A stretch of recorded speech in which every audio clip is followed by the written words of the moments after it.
Hello, welcome to the Liffin Report. Today we're going to have some fun talking about Jummah prayer in Shariah. Yet, as this is a Christian show, I always start with a reading of God's Word. And I do want to say, if we have time, we're going to be talking about one of the most controversial things I have seen this week, which is Hamas's release of a 16-page document. And I'm going to say, if you haven't heard Usama's take on this, you definitely want to turn in this Sunday at 10 o'clock because you want to hear this piece. It's you can hear it on my channel, you can hear it on his channel, and there's 6 other channels we'll be live on. But I'll tell you, this piece, this is their defense piece, their propaganda, and it is a must listen to. I don't think we're going to have time to get much into it, but I'm going to give everybody the link today. So please take a look at this, share this with other believers, and talk to them about what they're saying, because it is a pack of lies and it needs to be destroyed today. And this way I say, Usama did this today at 12 noon Central Time. There was a nationwide broadcast on VCY, and if you can look for that, I was just playing for a little bit earlier for Sharon and Darcy. Yeah, and we only covered a little bit of it. Love to see some of us get together and tackle the whole thing. All right, let me get into the Word of God for today that I put aside. Today we're reading, and this is a longer piece, and I apologize because it's longer, and I just kind of think it fits for today. This is Acts 26, and we're reading the entire chapter. Then Agrippa said unto Paul, "You're permitted to speak for yourself." Then Paul stretched forth the hand and answered for himself. He said, "I think myself happy, King Agrippa, because I shall answer for myself this day before you, touching all the things whereof I'm accused of by the Jews, especially because I know you to be an expert in all customs and questions which are among the Jews. Wherefore I beseech you to hear me patiently. My manner of life from my youth, which was at the first among mine own nation at Jerusalem, know all the Jews, which knew me from the beginning, if they would testify that after the most straightest sect of our religion I lived as a Pharisee. And now I stand and am judged for the hope of the promise made of God unto our fathers, unto which promise our 12 tribes, instantly serving God day and night, hope to come. For which hope's sake, King Agrippa, I am accused of the Jews. Why should it be thought a thing incredible with you, that God should raise the dead? I verily thought with myself that I ought to do many things contrary to the name of Jesus of Nazareth, which thing I also did in Jerusalem, and many of the saints did I shut up in prison, having received authority from the chief priests. And when they were put to death, I gave my voice against them. And I punished them often in every synagogue, and compelled them to blaspheme. And being exceedingly mad against them, I persecuted them, even unto strange cities. Whereupon, as I went to Damascus with authority and commission from the chief priests, at midday, O king, I saw on the way a light from heaven, above the brightness of the sun, shining round about me and them which journeyed with me. And when we were all fallen to the earth, I heard a voice speaking unto me and saying in the Hebrew tongue, Saul, Saul, why do you persecute me? It's hard for you to kick against the pricks. And I said, Who are you, Lord? And he said, I am Jesus whom you persecute. But rise and stand upon your feet, for I have appeared unto you for this purpose, to make you a minister and a witness both of these things which you have seen, and of those things in which I will appear unto you, delivering you from the people and from the Gentiles unto whom now I send you, to open their eyes and to turn them from darkness to light, and from the power of Satan unto God, that they may receive forgiveness of sins and inheritance among them which are sanctified by faith that is in me. Whereupon, O King Agrippa, I was not disobedient unto the heavenly vision, but showed first unto them of Damascus and at Jerusalem, and throughout all the coasts of Judea, and then to Gentiles, that they should repent and turn to God and do works meet for repentance. For these causes the Jews caught me in the temple and went about to kill me. For having therefore obtained help of God, I continue unto this day, witnessing both to small and great, saying none other things than those which the prophets and Moses did say should come, that Christ should suffer, and that he should be the first, and that should rise from the dead, should show light unto the people and to the Gentiles. And as he spake for himself, Festus said with a loud voice, Paul, you are beside yourself. Much learning does make you mad. But he said, I am not mad, most noble Festus, but speak forth the words of truth in soberness. For the king knows these things, before whom I speak freely. For I am persuaded that none of these things are hidden from him. For this thing was not done in a corner. King Agrippa, do you believe the prophets? I know that you believe. Then Agrippa said unto Paul, you almost persuade me to be a Christian. And Paul said, I would to God that not only you, but also all that hear me this day were both almost and altogether such as I am, except these bonds. And when he had thus spoken, the king rose up, and the governor and Bernice, and they that sat with them. And when they were gone aside, they talked about themselves. They talked between themselves, this man does nothing worthy of death or bonds. Then said Agrippa unto Festus, this man might have been set at liberty if he hadn't appealed to Caesar. Now, this is my thoughts on this, and this passage could have been broken into a few pieces, and it's possible. However, I think sometimes it's better to swallow an entire chapter. Paul had a unique opportunity to present to the king, and he got a chance to present. Think about this. The last person that we know of who spoke to the equal authority, which, you think about Pontius Pilate, was Jesus. And he was silent. He was asked if he was the king of the Jews, and he said, you say that I am. So Paul's granted this opportunity to present his case. He begins with his own admission of who he was as a Jew and as a Pharisee. He was chief among those who persecuted the disciples of Christ. He not only captured them, but was one who bore witness against them, even those who were executed. He witnessed torture and threats. He took part and witnessed the torture and threats to leave their faith in Jesus. He was so passionate about putting out this light of Jesus, which shone in those claiming to be his disciples, he sought to pursue them and round up even more in Damascus. This sums up who he was before. But Paul continues by sharing his testimony of Jesus, having met him on the road to Damascus. His testimony is compelling. But what may have caught King Agrippa by surprise is what Paul says about why he's doing what he's doing. Paul gives his purpose as not being his own. It's a purpose given by Jesus, the one Paul believes to be the one who was prophesied of as the Messiah. That purpose is to open the eyes of the Gentiles and to turn them from darkness to light, to turn them from the power of Satan unto God. Paul could have stopped there, but this passage is paired with that they may receive forgiveness of sins, an inheritance among them which are sanctified by faith that is in me. This is a statement that the joy which Paul received from meeting the Messiah is a joy he absolutely must share. When you think about this, Paul's accused of being one who is so loved by Jesus, the Messiah, that he has an impulsive passion to share that love with anyone who will listen. King Agrippa's initial response is one of pretend ignorance. But Paul's not foolish enough to accept this stance and calls him out for it. This is part of the give and take in evangelism even today. People pretend they don't know things. When you call them out, again, it's part of the give and take. You have to call them out. You want people to come to Christ, you have to let them know they're playing games. And I think about this. This was an opportunity. This was an opportunity to share Christ, and Paul didn't miss a beat. And start thinking about that wherever you're at.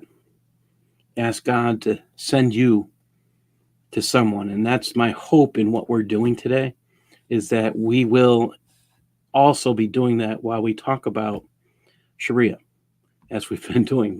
We're into 38 weeks at this.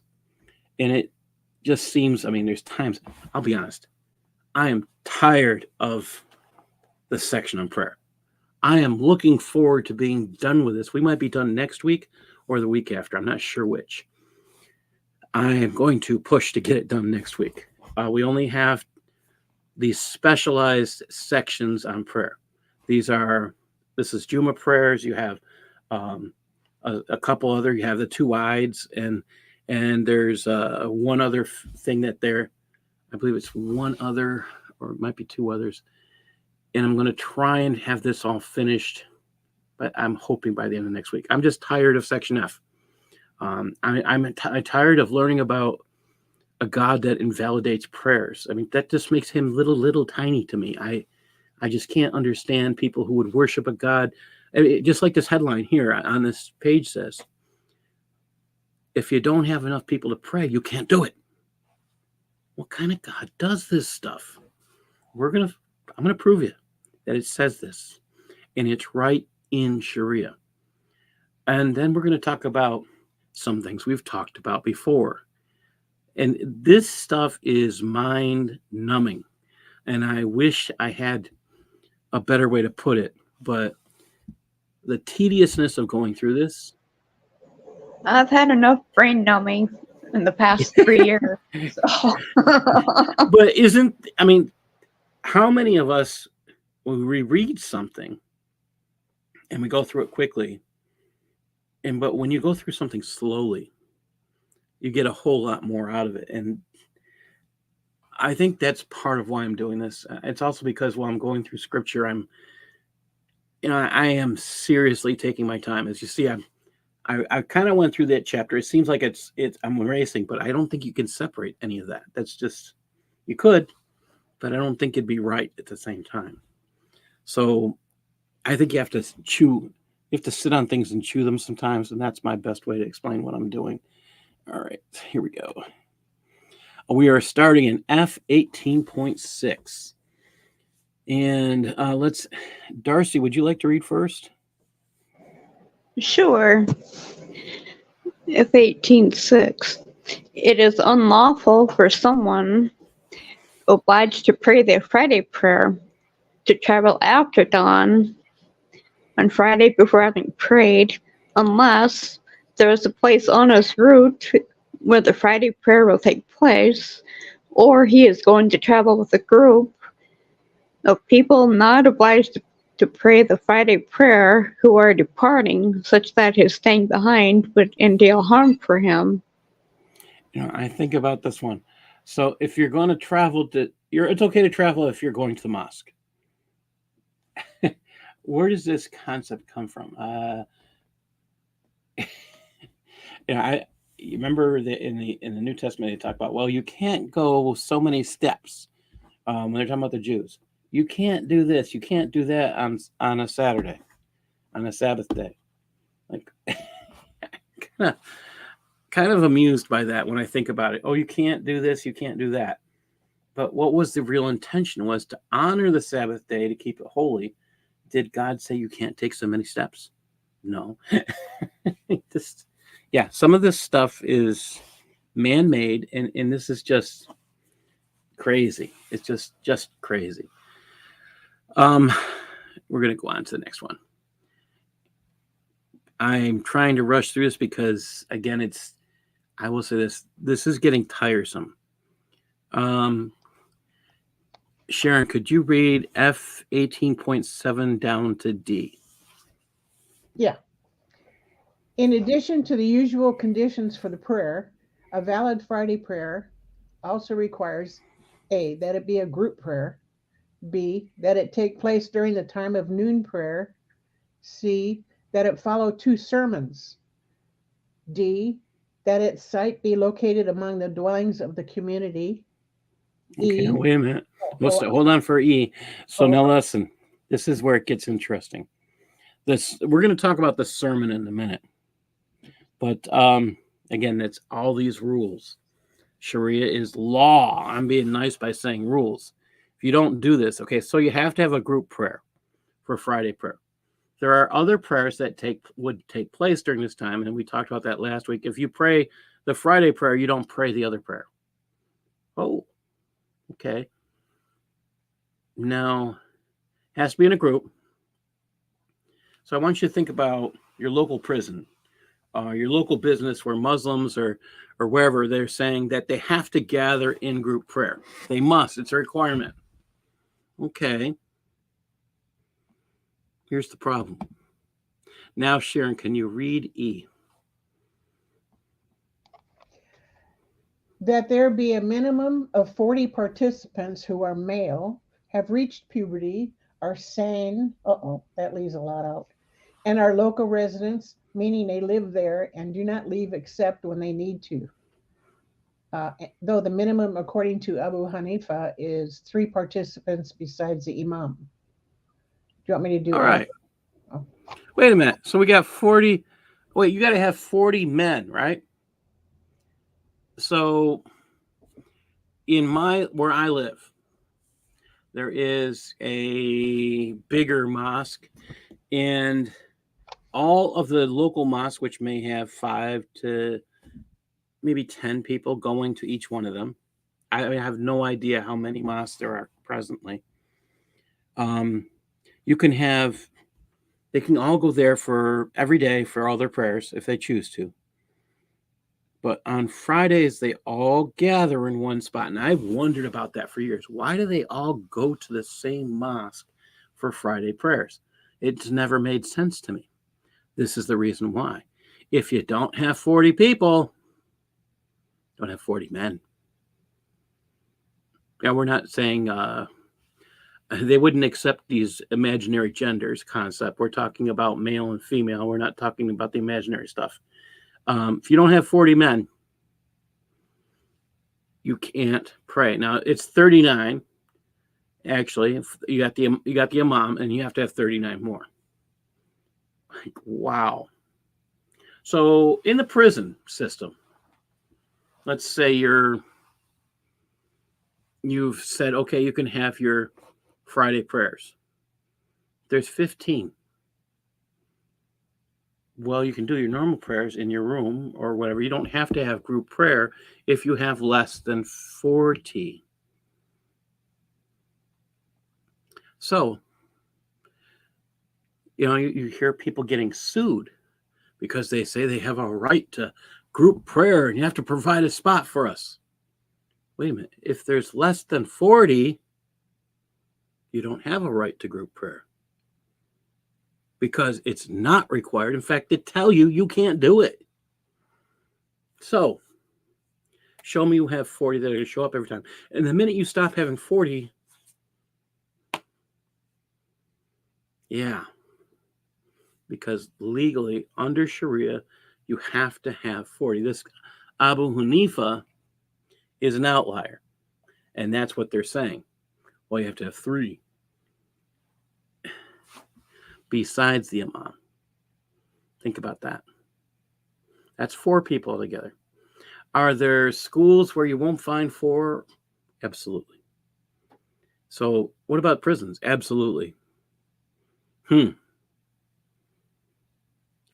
I'm, you know what I have to say about this?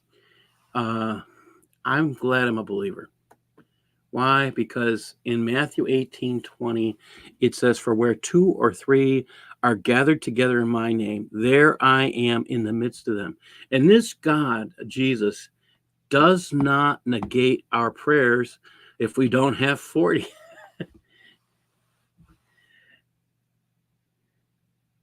Now, I like this. Houston Euler asked, does the minimum 40 have something to do with the reason Iran would be closing thousands of mosques instead of leaving them open to save face? That's a possible. I don't have an answer there. With Iran, it's, I don't know. Maybe they have a huge, I've heard that there's evangelism going on, and that may be one of the things, but I don't have a firsthand any contacts that are currently there, and that could, or people. What that's telling me is Jesus is coming in dreams to more and more Muslims, so the number in Islam is dwindling, thus making all the thousands of mosques close. I don't have a problem believing that. It could be, this could be the reason. I mean, because it's Iran, it would be, we're covering one of the schools of Shariah that is not Shiite. And I'm going to have to double check that in Shiite, see if there's a 40 requirement there. It wouldn't surprise me if there, I mean, most of the laws they both agree on. So that wouldn't surprise me if they also have the 40 requirement. And this is the stuff that should be making you think. And I find this could get really interesting, is what I think. And if you're talking about 40, I mean, you think about your area, and my bet is you may have more than one mosque, but they all do go and pray at the same one on Fridays.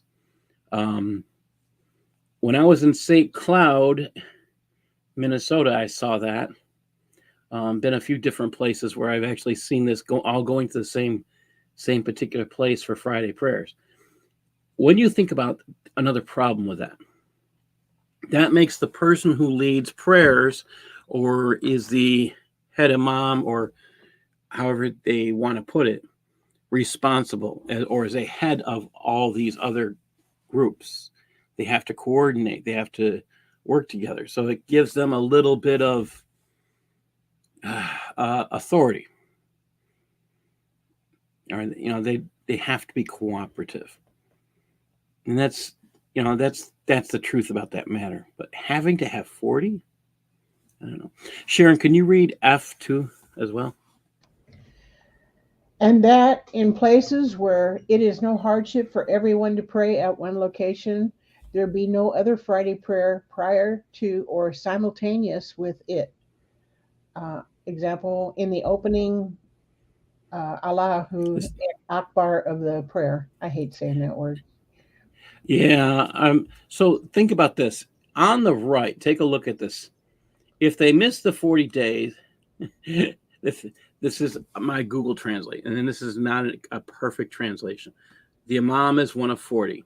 So if they don't have the one of 40, then they have an issue. Again, they're all praying at one location. You notice this F, nothing in F is over here on the right. This is one of those things they made up to try and make us think it's true. There's nothing there. All right, there's nothing there. So this is the stuff we're talking about. This is why we have bad translations, and yet they're claiming this is a great translation because they believe English people are reading it. They think we're stupid. They don't think we can use a translation software piece. But even I can see it's not mentioned, and it just makes you think. What was their purpose in saying, well, you can't? Maybe they think English Muslims will look at this and say, oh, you can't have another prayer group going at the same time, even if there's 40 in your mosque, but you all want to gather at the one mosque down the street. Does it give, again, it gives that one imam more authority. It just makes you think. Okay, let's go on. All right. Can you read this page, Darcy, please? Sure. The imam is counted as one of the 40 above. A group performing the Friday prayer must finish it as a noon prayer if the number of participants diminishes during it to less than 40, or if its time ends during the prayer with the coming of the mid-afternoon prayer's time. If the group has doubts before finishing the Friday prayer that they will be able to finish it within its time. Did I say that right? Yeah, and then they must begin it as a noon prayer. So this is this noon prayer they're talking about. If you're there for the Friday, if you're there for Jummah prayers, you don't do the noon prayer. If you're there for the noon prayer, you're not doing the Jummah prayer. So it's almost like, I mean, this is where you do one and not the other. And if you have a mosque that is just one open place, you have to do the noon prayer at home. You can't do them both in the same time. And this is a difficulty. I've thought about that. Why don't mosques have two different rooms in general? And you'll see these big, huge areas where they can pray. Why don't you have at least two of those? If you can have both prayers going at the same time, or you could put latecomers coming in and they could go to a different imam. I mean, things that were possible that we could do today, but they don't think of it. Notice again on the right there, there's no Arabic, and only on the far right, it says during that time completed at noon. I think that's that little bit. That's it. All this stuff on the right above that line that goes across, there's no Arabic for it. It's all made up. Some English translator thought it would be good for someone to be deceived. I mean, this is where I'm getting frustrated at looking at what's truthful and what's not. They want us to be deceived. What's the real intent here? In Houston, I think there's a good possibility you're right. Maybe they don't have enough people to keep a mosque open. They don't have 40 men. They might have 40 women. It does make you think. All right, going on. Back to Sharon, F18.8. Okay. Yeah, here we got Red joining us. Hey. Oh, Rad's here. Hey, I'm driving. Okay. In places where having everyone assemble in one location is a hardship, as in Cairo or Baghdad, it is valid to hold as many Friday prayers as are needed. In places where it poses no hardship, such as Mecca or Medina, if two Friday prayers are held, the first of them, to open with Allahu Akbar, it is the Friday prayer, and the second is invalid and must be reprayed as a noon prayer. If two are held in such a place and it is not clear which is first, they should start over together as one Friday prayer. Oh boy. So you pray one. Okay, we're back to you. If you pray Friday's prayer, the other one's invalid. What kind of God invalidates prayer? Every time we see this, you got to sit there like, and it has to be just so. Because if it's a Friday prayer, you do this. If it's another prayer, you do that. Well, it's got to be from the God that says it's okay to lie in certain situations. So even though it's supposed to, we should not lie at all.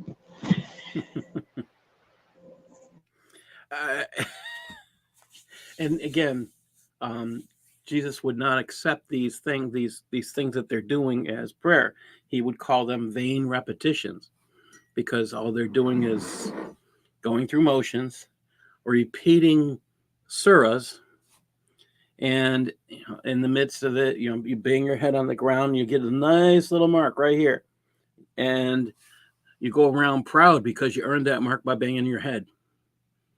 I will say it's banging your head. You put your head to the ground so many times, and I have a friend who was in prison and became a Muslim in prison, and he talks about how they were proud of these little marks. It made them feel great because, they were more pious than others because they earned those marks. Isn't that the same thing as telling other people you pray and boosting? I mean, it's really vanity. It's not pride. That's vanity. It's worthless. It gives them nothing. Are you talking about that dot on their head when they bang their heads real hard? Yes, that's exactly what I'm talking about. A nice little mark. I think it's called a zabiba. Okay. I just call it a prayer bang. Okay. The bang mark. I mean, I don't know a better thing to actually call it. Even if they have a name for it, and they'll hold it up in reverence, but really, what is it? It's a sign that you banged your head on the ground. Okay. Stop banging your head on the ground. Couldn't they damage their frontal lobe? Yes. Yeah. Okay. And go that ahead. may be another explanation why so many people are. What was Darcy's word here? That may be a reason why Darcy is asking this question. You bang your head on the ground how many times? I mean, are you left? Do you lose your sanity? I don't know. I would think it's a good reason to go back and do a study on concussions. Can you get a concussion from banging your head on the ground? It makes you wonder. I'm Yep. kind of curious You when I have to think about it. consider there is a lot of mental trauma from what they go through, starting from when they're really little. You know, the There's physical and mental abuse. yes, and I think that's related to a lot of the child rearing and the things that are allowed under Islam. Parents are allowed to kill their children. So when us kids of the 60s and 70s said, Mom's going to kill us, we didn't mean she was literally going to kill us. We did something stupid, and Mom was going to be mad, and we were either going to get our butts beat or we were going to just make her mad, and that's a horrible thing to do. Okay? We never meant she would physically go and execute us. No. But that's an actual real fear, or and they would say Dad'll kill us, and it would be real. I mean, it's a literal thing for them because it's allowed under Shariah. We're going to talk about that as time goes on, but it's these concepts you have to stop and think about. All right, I have to go back one. Okay, we are on to F18.9. And Darcy, if you could read down to C. Sure. The sermon. The integrals of the sermon are 5, and the order is Sunnah. A, B, and C, as below, are required in each of the 2 sermons, while D may be in either, and E must occur in the second, as mentioned below. Saying Alhamdulillah, this particular utterance being prescribed, the blessings of the Prophet, which is also a prescribed utterance, and joining God-fearingness, for which a particular expression is not prescribed, it being sufficient to say, obey Allah. The above integrals, are obligatory. Okay, right. look on the right here. Notice a word that is missing. On the right, it says the pillars of the sermons. Okay, integrals, pillars. Okay, we're talking about the integrals. We could use that word. Integrals of the sermon are 5, and the order of the integrals. Notice what word's missing there. You see No, the Sunnah. Okay, this person who uses the term Sunnah, who does this translation, I think this is where I was talking with a Muslim student about this term Sunnah and how it's used in this translation.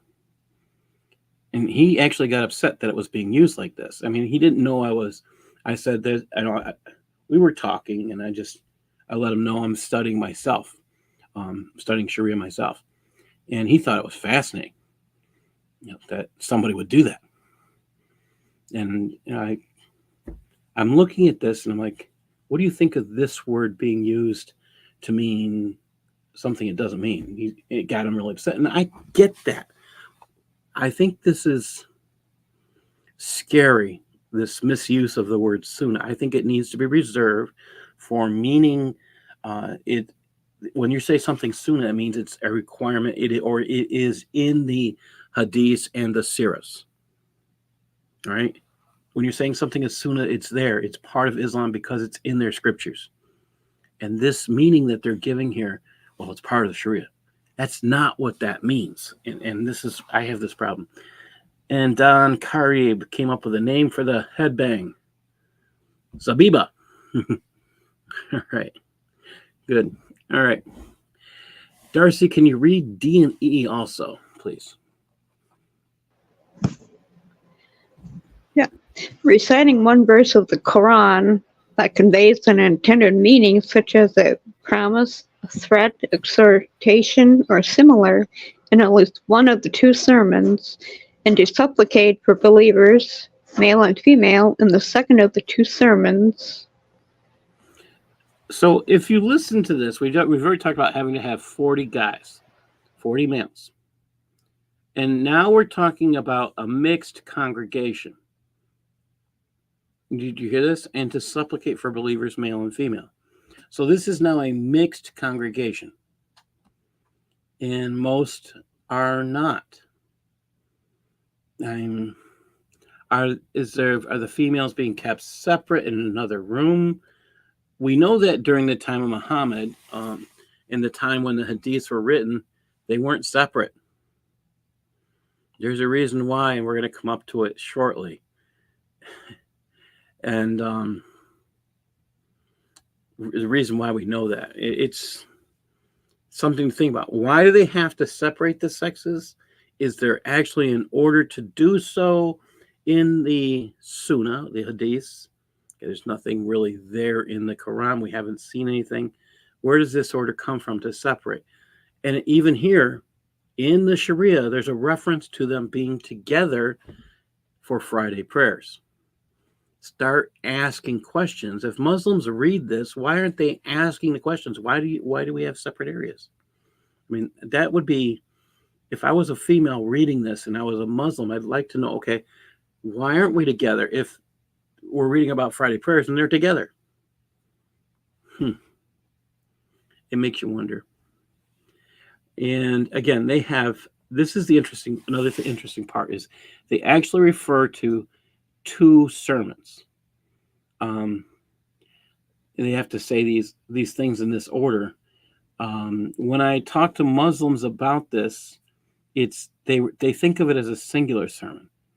So you notice it says the sermon, and the reference here, both in English and in Arabic, is pretty much a reference to two sermons. The Arabic refers to one, but again, the description, okay, actually in Arabic, you'll see it says two sermons.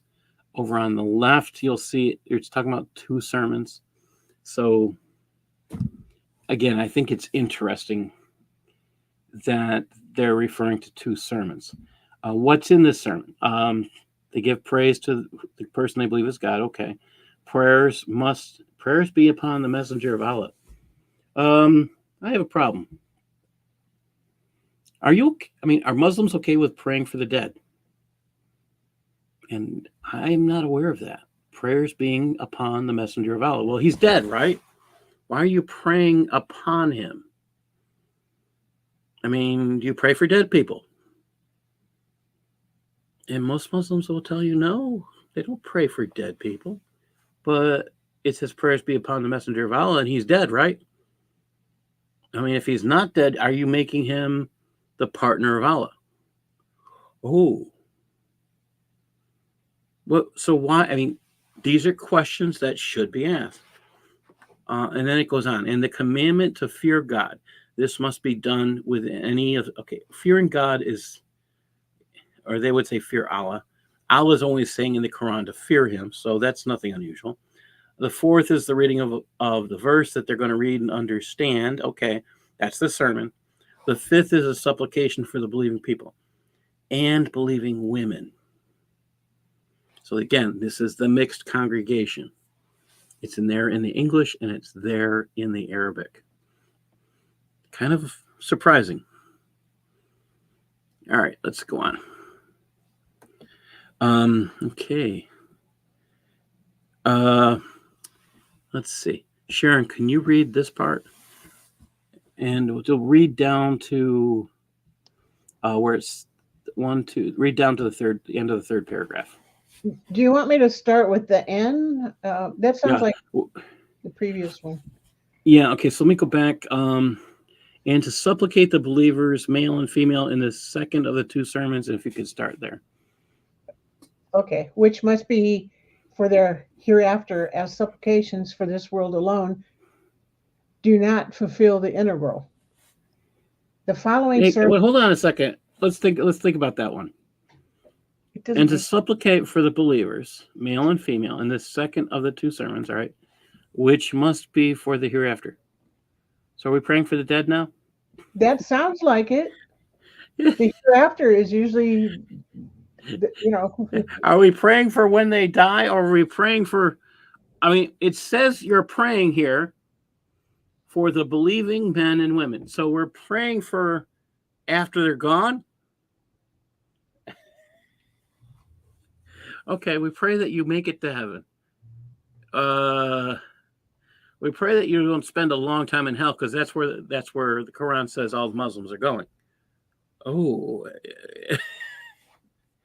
this is confusing. You have to sit there. I thought there was an exception to that. If they're a shaheed or a martyr, or if they get named as one of the 70 of that. Yeah. Well, you get your.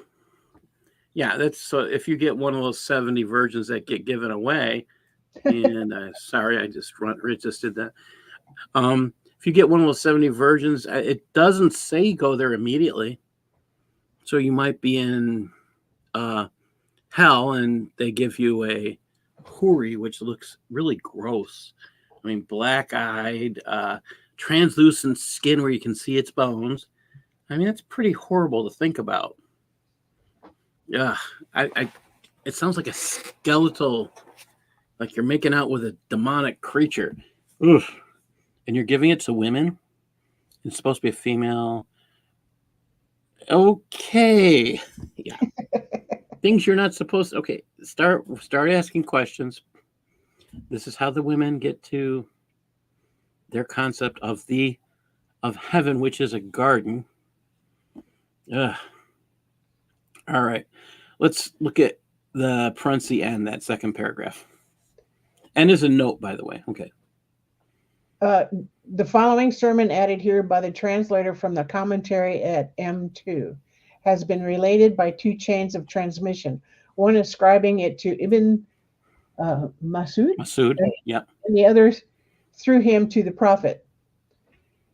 Praise is truly Allah's. We praise him, seek his help, and ask his forgiveness. We seek refuge in Allah from the evils of ourselves and our bad actions. Whomever Allah guides, none can lead astray, and whomever he leads astray has no one to guide him.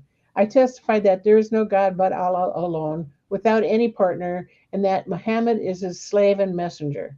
Allah bless him and give him peace, with his folk and companions. O you who believe, fear Allah as he should be feared, and do not die other than as Muslims. O people, fear your Lord who created you from one soul and created its mate from it, and spread forth from them many men and women. So let's go back up here. You're praising Allah. You're seeking his help. You're seeking his forgiveness. You seek refuge in Allah from the evils of yourself, okay, and our bad actions. Over on the right, it says the evil of ourselves and from the evil of our deeds. I don't know why they had to put the word bad instead of evil. Maybe their person who translated is scared that somebody might be saying they're doing evil things. I don't know. We'll keep going on. This guide. I want you to think about this. Please tell me who guides people astray. It says he leads astray. On the left, it says he leads astray, has no one to guide him. Allah is the one who's leading people astray. That's what it's saying here. Allah leads people astray. Does that sound like God, or does that sound like Satan? Satan. Yes. And it's here in Shariah. The God who leads people astray is Satan. That would make him Lord of the worlds, wouldn't it? Oh. It's over 60 or 70 times in the Quran, that title, Lord of the World. Yeah. I think it's a plural, Lord of the Worlds. And that would make, I mean, that's that title is reserved for Satan. Keep saying, I mean, again, Muslims don't realize this. They are worshiping the God that is called Satan. This is scary, scary stuff. And here it is. And I mean, this is why I say reading Shariah, I wish we're going through it slowly. Again, if we get Muslims to do this, this could be cool. All right, I'm going to go on to this next page. And I do want to read this piece, the translation that came from the other side. It continued, so I'm going to go back here. Okay, oh, you who have believed, fear Allah. He should be feared, and do not die except you have submitted. O people, fear your Lord, who created you from a single soul and created from it its mate. By the way, Allah has a soul. That's what it says in the Quran. So, if Allah has a soul, according to this, he's created. I mean, another thing to think about. Notice they don't tell you that. All right. Can you finish that up, Sharon, please? And be mindful of your duty to Allah, by whom you ask of one another, and to the wombs that bore you, for verily Allah is vigilant over you.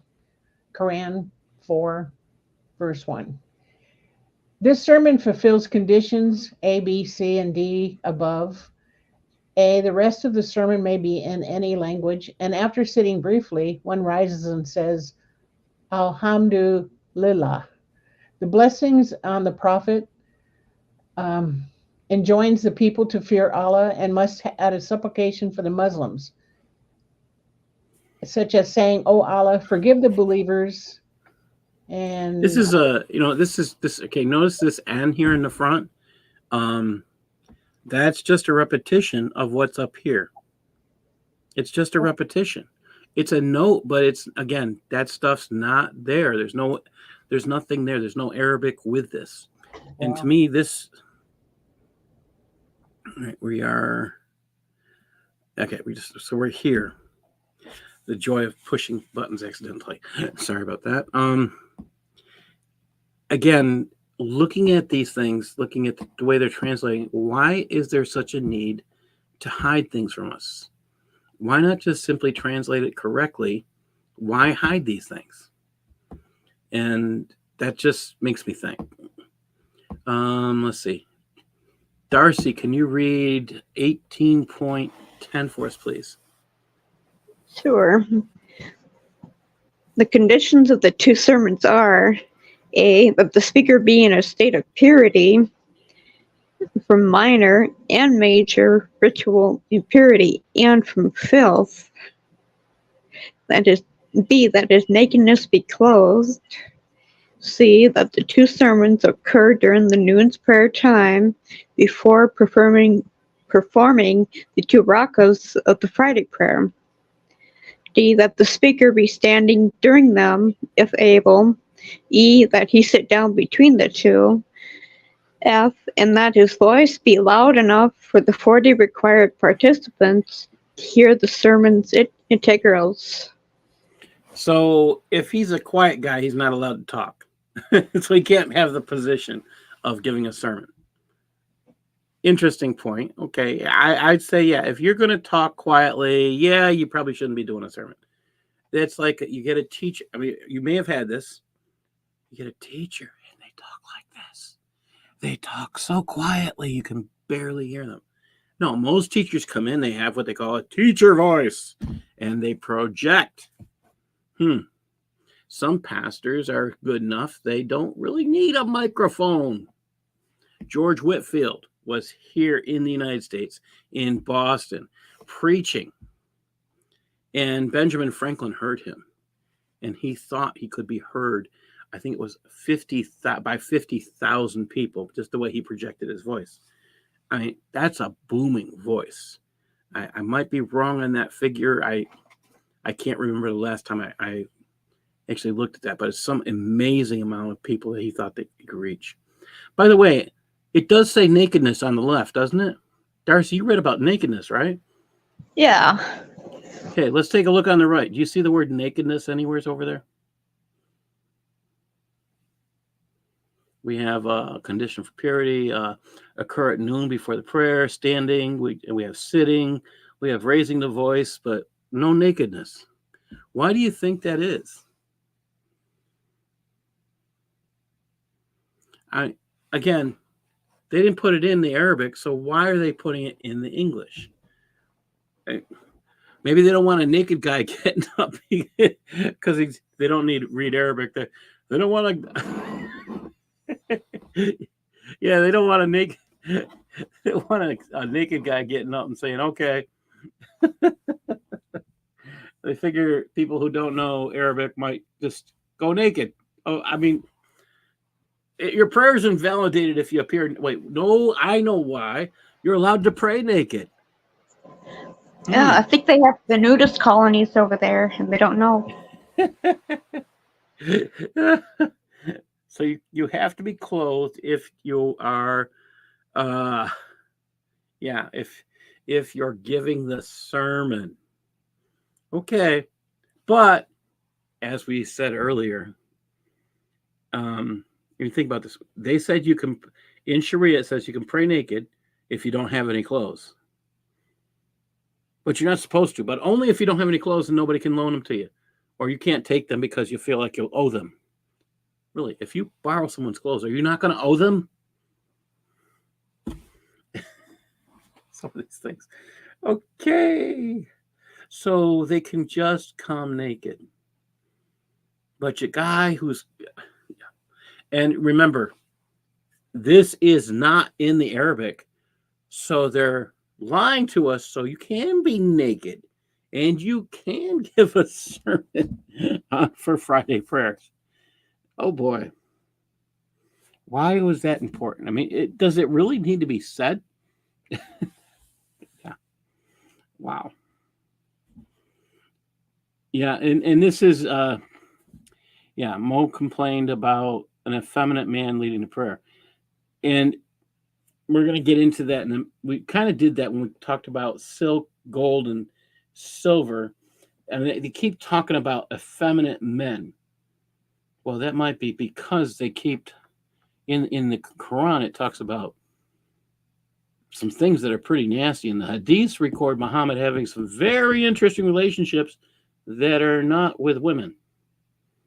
Oh, it's the Hadiths that record it. Think about that.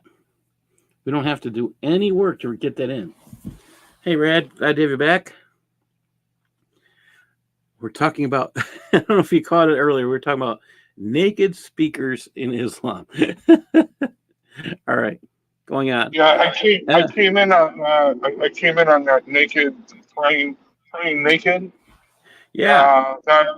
That just adds a whole new twist to the whole Islam thing. That I mean, so you could have a naked ahead, congregation, and you could have a naked guy preaching giving a sermon to the naked people praying.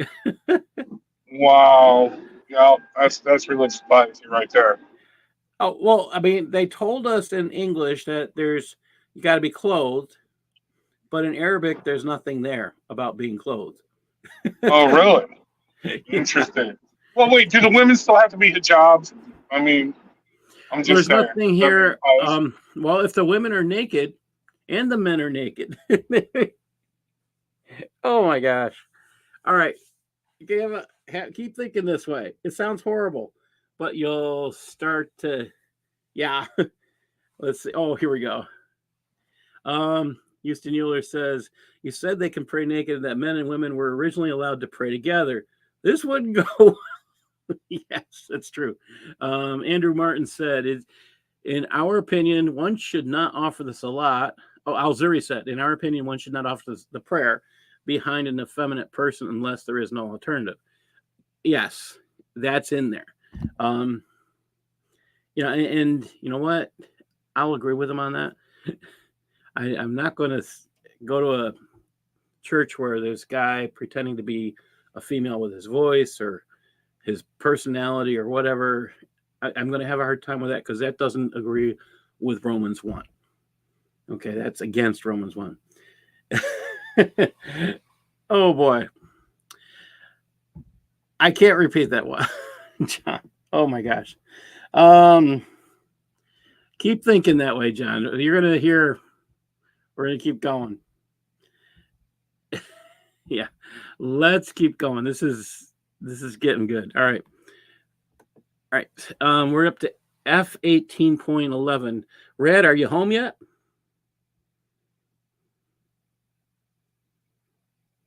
Oh, I'm guessing he might be talking and forgot he mute. No, you muted yourself, Red. We can't hear you.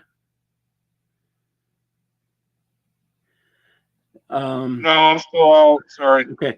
All right. So Houston asked this question: which are the other qualifications of an imam besides having a loud, non-effeminate voice? The only other qualification is that he knows Surah 1, Al-Fatiha, and then he knows Shariah.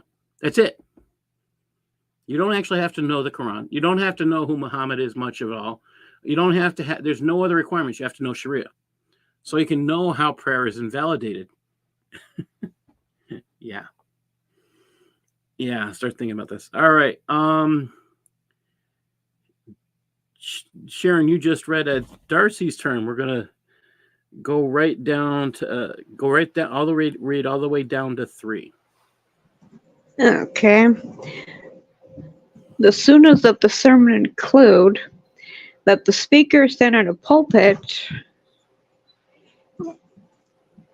or high place, and that it be to the right of the prayer niche, and that the speaker stand on the right side of the pulpit. That he say, Assalamu alaikum, whatever, to those present when he enters the mosque, and again when he ascends the pulpit and reaches his seat there, that he sit until the muezzin has finished, Yeah. right? And the second call to prayer, the Adnan, that when speaking, he lean on us. Are you kidding me? You know, I found this Lean interesting. on a sword. Yeah, read that read all the way down. We'll come back to that. That is, yeah. Lean on a sword, bow, or stick, which is in his left hand. It is desirable for him to put his other hand up on the pulpit. If he does not have a sword or the like, he keeps his hands still by placing the right upon the left or dropping them to his sides. He does not move them or fidget with one, as the aim is stillness and humility, and that he face the group during both sermons, and turn not to the right nor to the left during them, for it is a reprehensible innovation. It is desirable for the listeners to face the speaker. Well, the only thing here that makes sense to me is the person is supposed to face the audience and the audience is supposed to face him. That makes sense. What's the purpose in him leaning on a sword, a stick, or what was it? So we had sword, we had stick, and we had bow. But the sword and bow are weapons. Why do you need this to give a sermon? A stick could be used as a weapon. I mean, it could be like a staff. Think about that. Why do you need these things? Are you planning on standing up too long? I mean,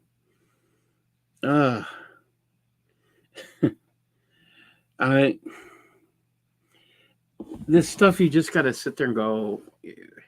I even checked in the Arabic here. If you look on the right, it says, and it is relied upon, a sword, a bow, or a limb, and he occupies his left hand with that, and it is desirable for him to occupy his other hand by placing it on the pulpit. What are they afraid he's going to do with his hands? I mean, be expressive? Maybe he's not going to talk with his hands like Italians or whoever. I mean, really, he needs a place to put his hands, on a sword, on the pulpit. He has to stand to the right of it. That defeats the purpose of the pulpit. I'm now understanding why when I look at the videos of Muslims giving sermons, they're usually to the side. Okay. It just some of this stuff should just make you think. Now here's the thing that Muhammad or whoever wrote this didn't think about. When you are preaching, you are, if we look at this, because they give a direction, and this is why we know Allah's not involved here. All right, this creation that's supposed to be Allah's law doesn't know the difference between stage left and stage right, or, I mean, how? So the audience viewing you, are you in the audience's point of view in stage left or stage right, or are you in the imam or this person giving the sermon? Is he on his left or right, or the people facing him, their left or right? Does it make a difference? Well, according to this, it makes a difference. So how do you know?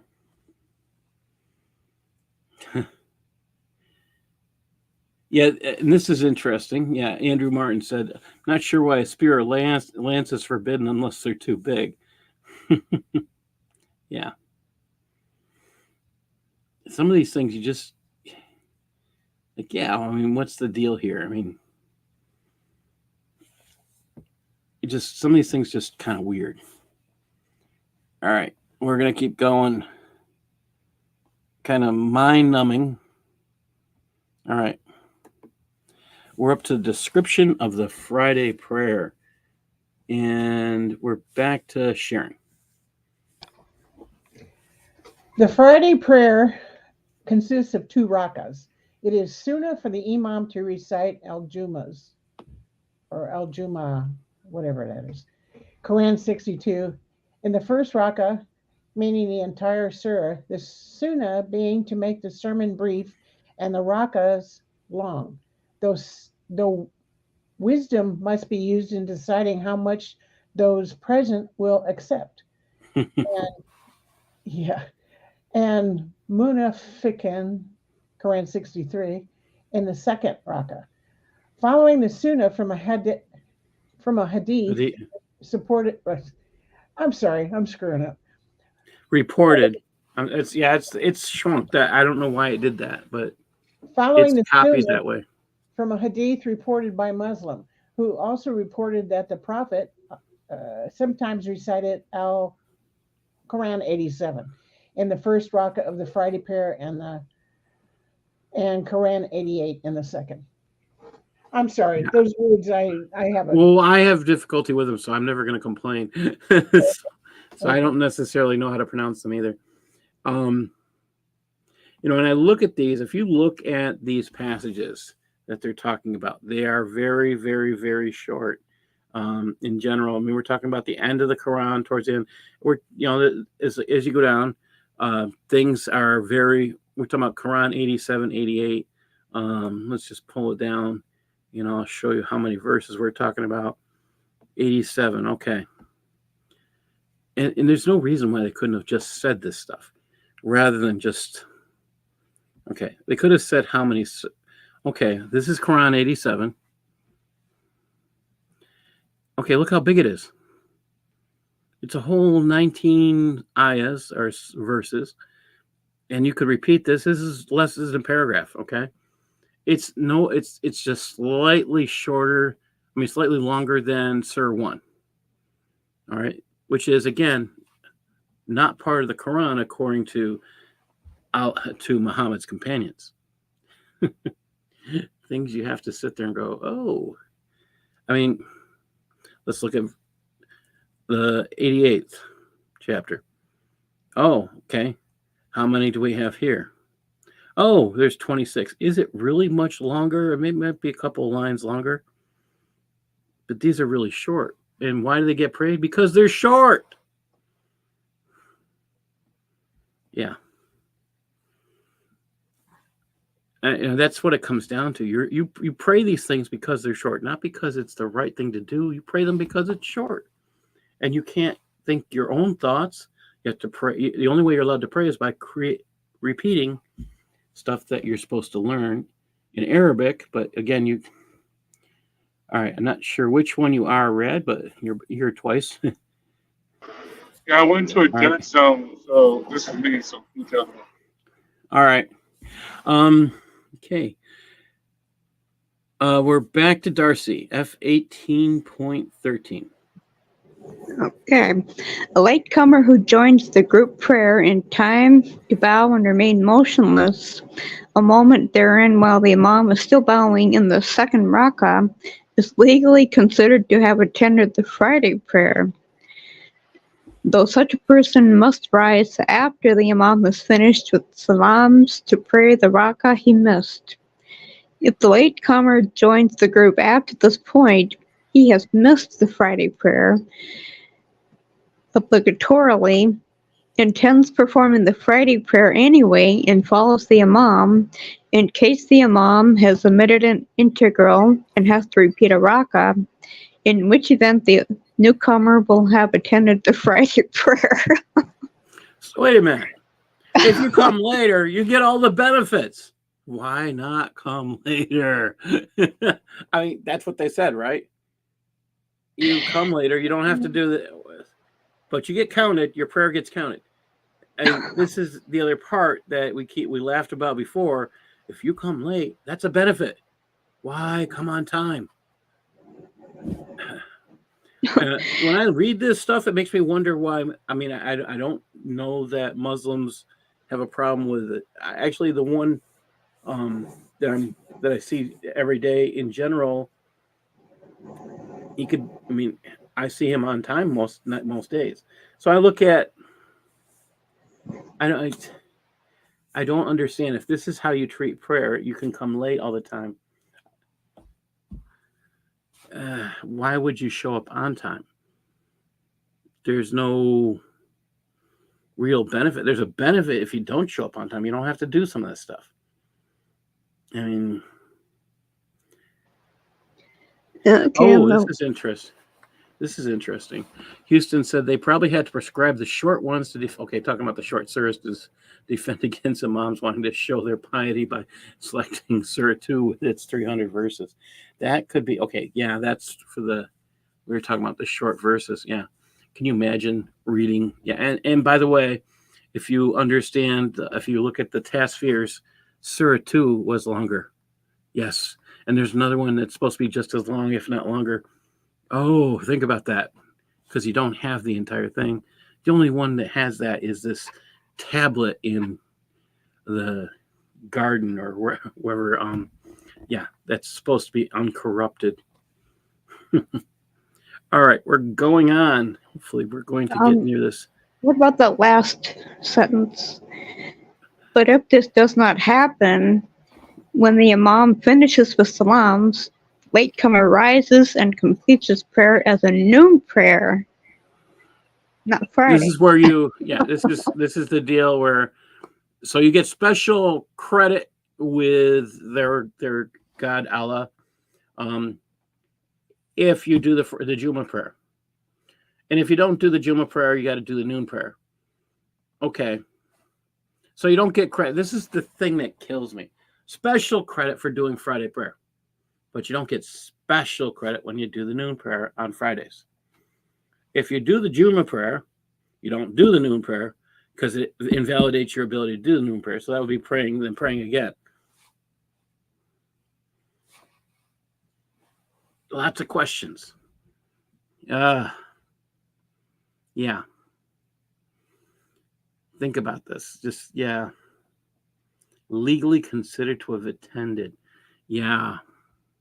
Really, is there someone there taking attendance? Is there someone there? Ooh, your person validated. Minus. Ooh, F. We can't give you. Okay. You were naked. I could see your hand. I could see beyond the slits in your eyes. Someone has a half T-shirt or a torn T-shirt, or you start asking these questions. What do they mean by naked? Oh. Naked, okay. It said you could pray naked if you didn't have any clothing. Yeah. All right. Can you remind be traded for these credits? There we go. This is interesting question too. Can you what could be traded for these credits? Sins forgiven at a smaller scale than kissing the black stone? We don't know what these credits earn you. We do know that there is special credit for someone who does the Friday prayers. We don't know how much value they have. They might have negative value. Yeah, there's nothing telling us. That's a good question. Hey, Damian, thanks for joining us. All right, let's go on. Some of these things you just got to sit there and go like, yeah, why would you show up on time if you get benefits from, if you get legally considered to attend and you showed up late? That's not a bad deal. All right, I think we just did that one. Okay. We're on 18.14. And back to Sharon. Recommended measures for those attending the Friday prayer. It is recommended to perform a purification. Okay, so you're saying this the way I normally do. By the way, don't feel so bad. This one gets my tongue tied every time. And see, you can hear me tied with it.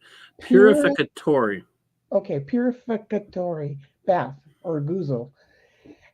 And offensive not to before going to the Friday prayer, though it may be performed any time after dawn. If one is unable to bathe, one may perform the dry ablution. It is also recommended to clean the teeth with a toothstick, trim the nails, remove bodily hair, eliminate offensive odors, wear perfume, and one's finest clothes, white being the best, and for the imam to dress better than anyone else. Because of the time taken by these measures, it is offensive to visit others on Friday morning. Yeah, they don't want you visiting anybody else because then you might have to change your clothes. You might Wait, see it's a woman offensive to what? It's offensive to what? I didn't hear that. to visit others before you go to the mosque. Oh, wow. Yeah. I mean, start thinking about that.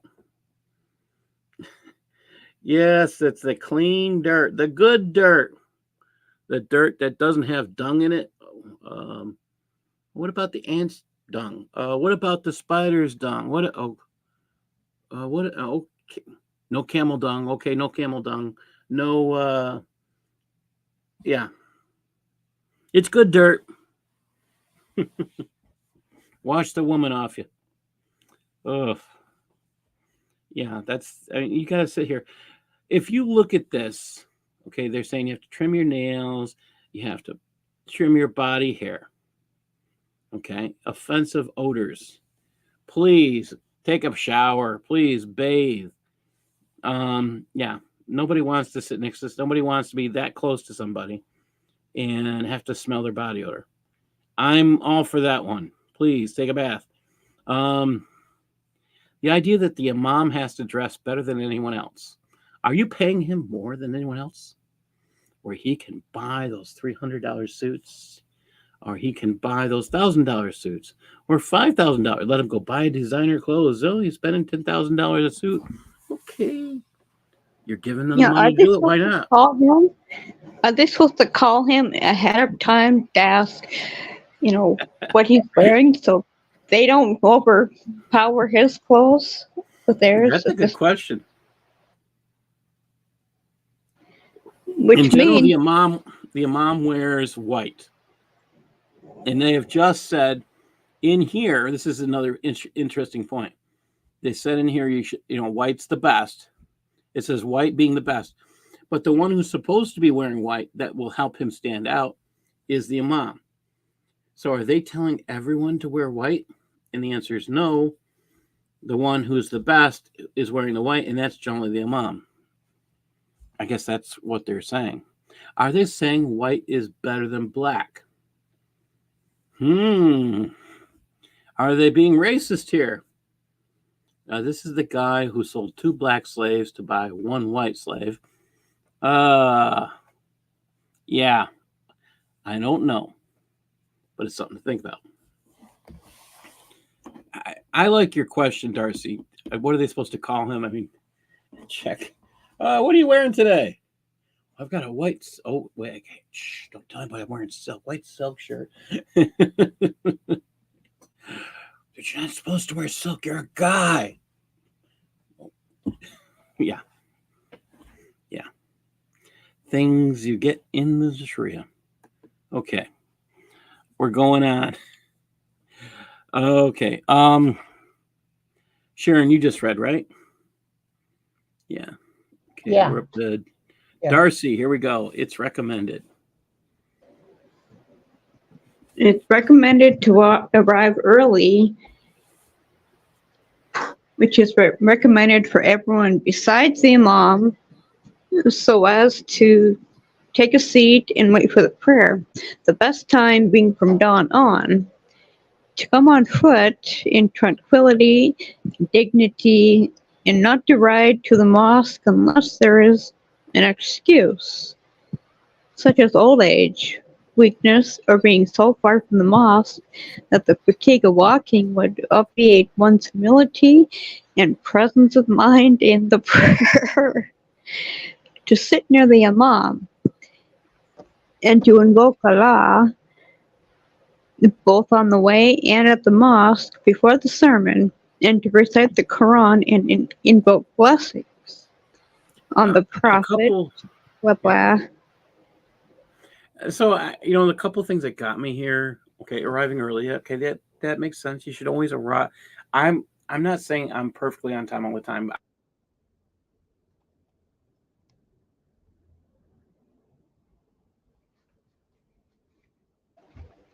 You're frozen, Paul. Uh-oh, Paul's frozen. Yeah, He said he's not always on time. I used to be in the Marine Corps. I'm always early. Hurry up and wait. I try to get there early and help out when I can. Paul. I'm the guy who has to be. Paul, you're frozen again. All right, this is crazy. You froze quite a while there. Yeah, I know. What's crazy is StreamYard tells everybody tells itself I'm using Wi-Fi, and I'm not. I'm directly hooked into Ethernet, and it's only when I use this program. It doesn't make sense to me. So I'm just trying to figure that part out. When we call on my, it doesn't make any sense. So here's the thing that gets me. Yes, arriving early is important. And again, I'm going to say I'm one of those guys who has to arrive early or on time. I can't handle being late. That's just me. Some people are really good at arriving late. I just can't do it. Pay attention to this second one. To come on foot. So one of the problems we have that happens around mosques, Muslims have to buy the properties around a mosque. Why? Because they're supposed to walk to the mosque. Now, I started thinking about this when I read this. And, I've heard about the Muslims have to buy the properties around the mosque. Heard that repeatedly. Now I see the Sharia justification for it. They're not supposed to be driving to the mosque. Oh. So the closer to the mosque, the better. Something to think about. So they're saying you need to buy everything in this area, it all has to be owned by the Muslims. Are you catching this? That's kind of what they're implying. So the area becomes Islamic and Sharia can be enforced. Maybe that's why they see the mosque as a symbol of conquest of the land. Yes, it's a good point. Yeah, it is a good point. I mean, this is something to think about. I mean, this actually justifies the purchasing of properties around the mosque. I didn't expect that. I mean, when I started looking at this stuff, it made me think, like, okay, but I didn't expect to find that. Going through this, it just made me surprised. I didn't expect to find. Like I said, I didn't expect to find it. Sitting near the imam, I get that. I mean, you want to be closer to the guy who's supposed to be leading things. That makes life easier. It's going to get interesting next. What happens to those people who don't care if they sit next to the imam and they're interested in sitting in a certain spot so they can see other things than the imam. This is going to be funny. All right. Well, it's going to be disgusting. Not necessarily funny. All right. F 18.15. Who's up now? I'm losing track. Sharon, is it Sharon or Darcy? I'm sorry. I lost track. Who read the last one? All right. Which one is it? That was Darcy, so I think it's you, Sharon. Yeah. Okay. Which one? F8 1815? Yeah. Okay. Read all the way down. Okay. It is offensive for anyone but the imam when there is no need to step over people to reach a place among them, unless one sees a vacant spot that cannot be reached otherwise. It is unlawful to make someone sitting in the mosque rise and then sit in his place, though if someone voluntarily rises, it is permissible. Okay, hold on just a second here. So, you ever go to a church and you got a spot and you sit down and someone there's space next to you, so you let somebody come in and take that spot. They're like, oh, you can't take it. Again, they're on the ground, they're praying. Yeah, it would be considered kind of rude. I can agree with this. It makes sense to me. If you're on the ground and praying, you don't want to be stepping near people's faces. You'd be worried about tripping, and if you trip and you invalidate a whole bunch of other people's prayers, you get everybody ticked off at you.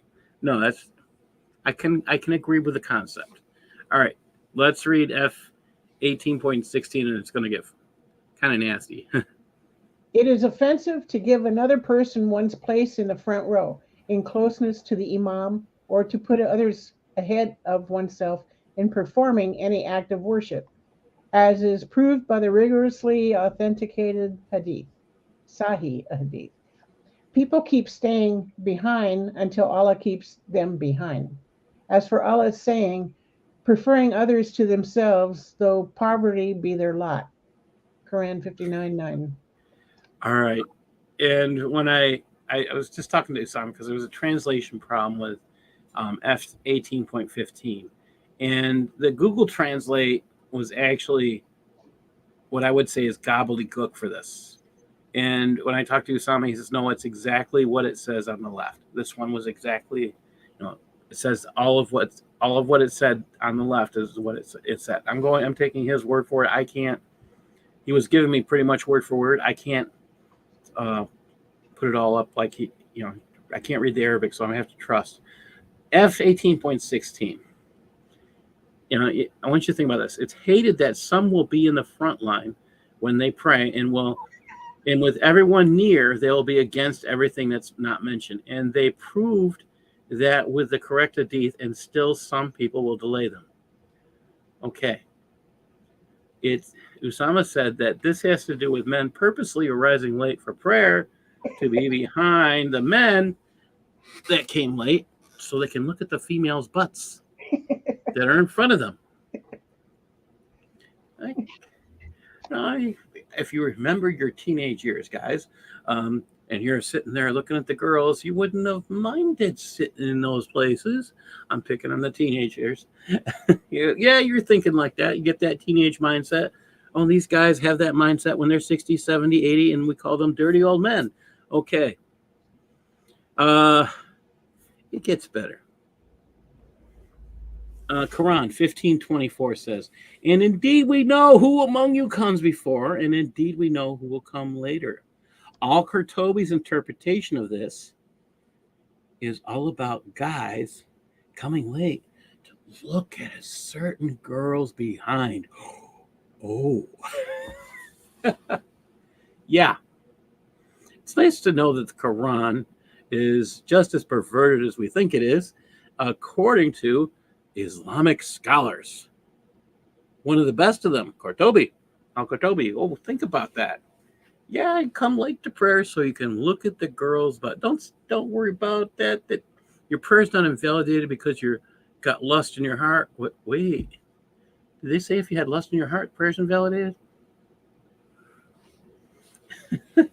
What's your intention in the prayer? Are you going to have intention in your prayer?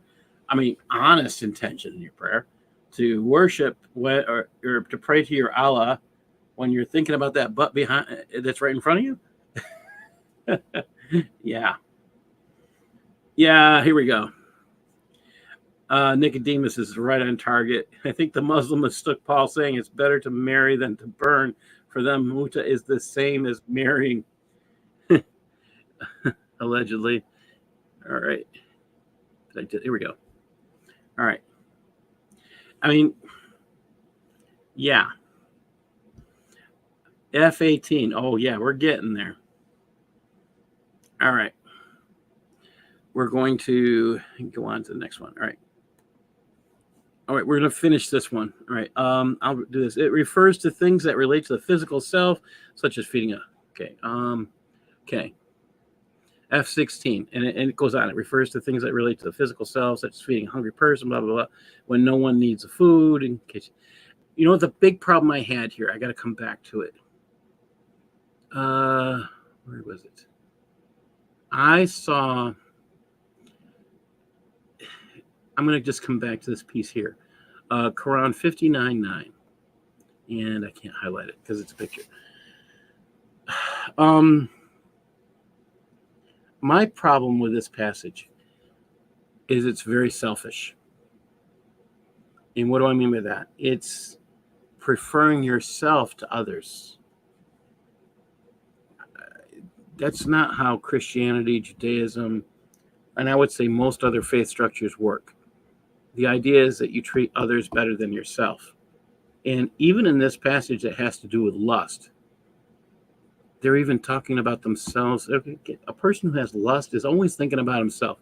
Doesn't need to be encouraged that way. And that's what this is doing. I just have a problem with that one. All right. Let's go on. All right. And I'm just going to skip. Okay. F18.17. I think it's Darcy's turn. Yes. Now, it is offensive, though not unlawful, for someone sitting in the mosque to speak or to rise and give the prayer while the imam is giving the sermon. The more reliable position is that prayer is unlawful during the sermon for the person already sitting in the mosque as opposed to someone who has just arrived. As next discussed, a newcomer who arrives when the imam is speaking or seated on the pulpit should pray 2 brief rakas to greet the mosque if the prayer is being held in a mosque. If held,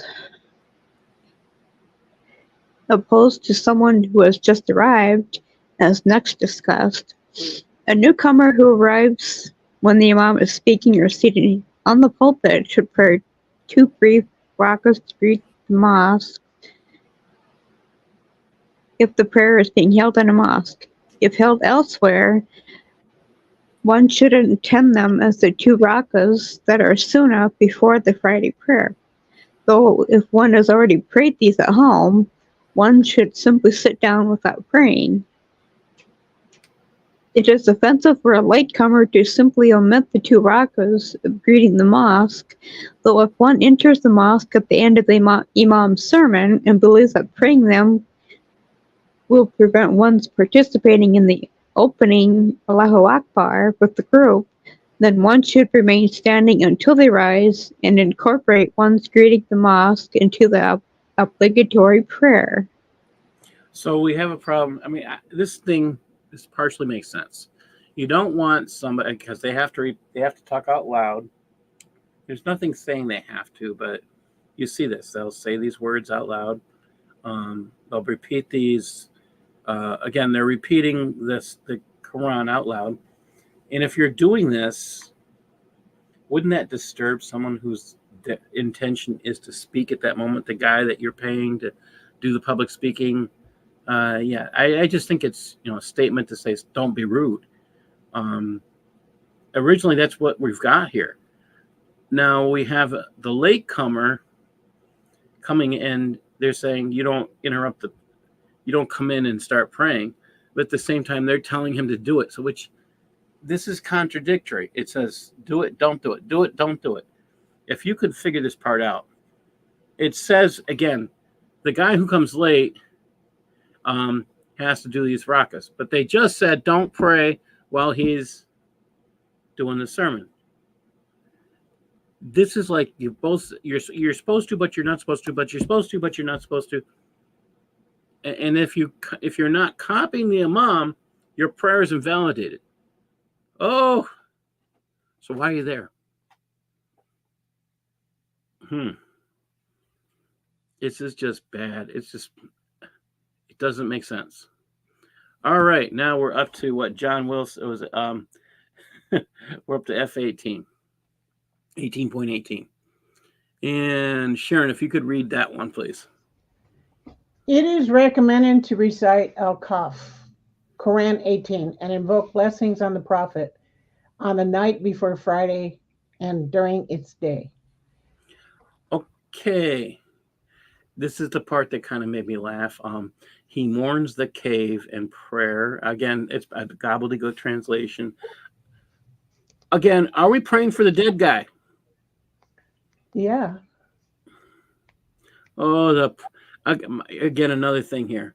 Where in the Quran is Muhammad called a prophet? I just don't see it. I know Usama insists the seal has to do with him being a prophet, and being the social studies teacher, I think about the historical time period and what a seal meant back then, and I don't see it.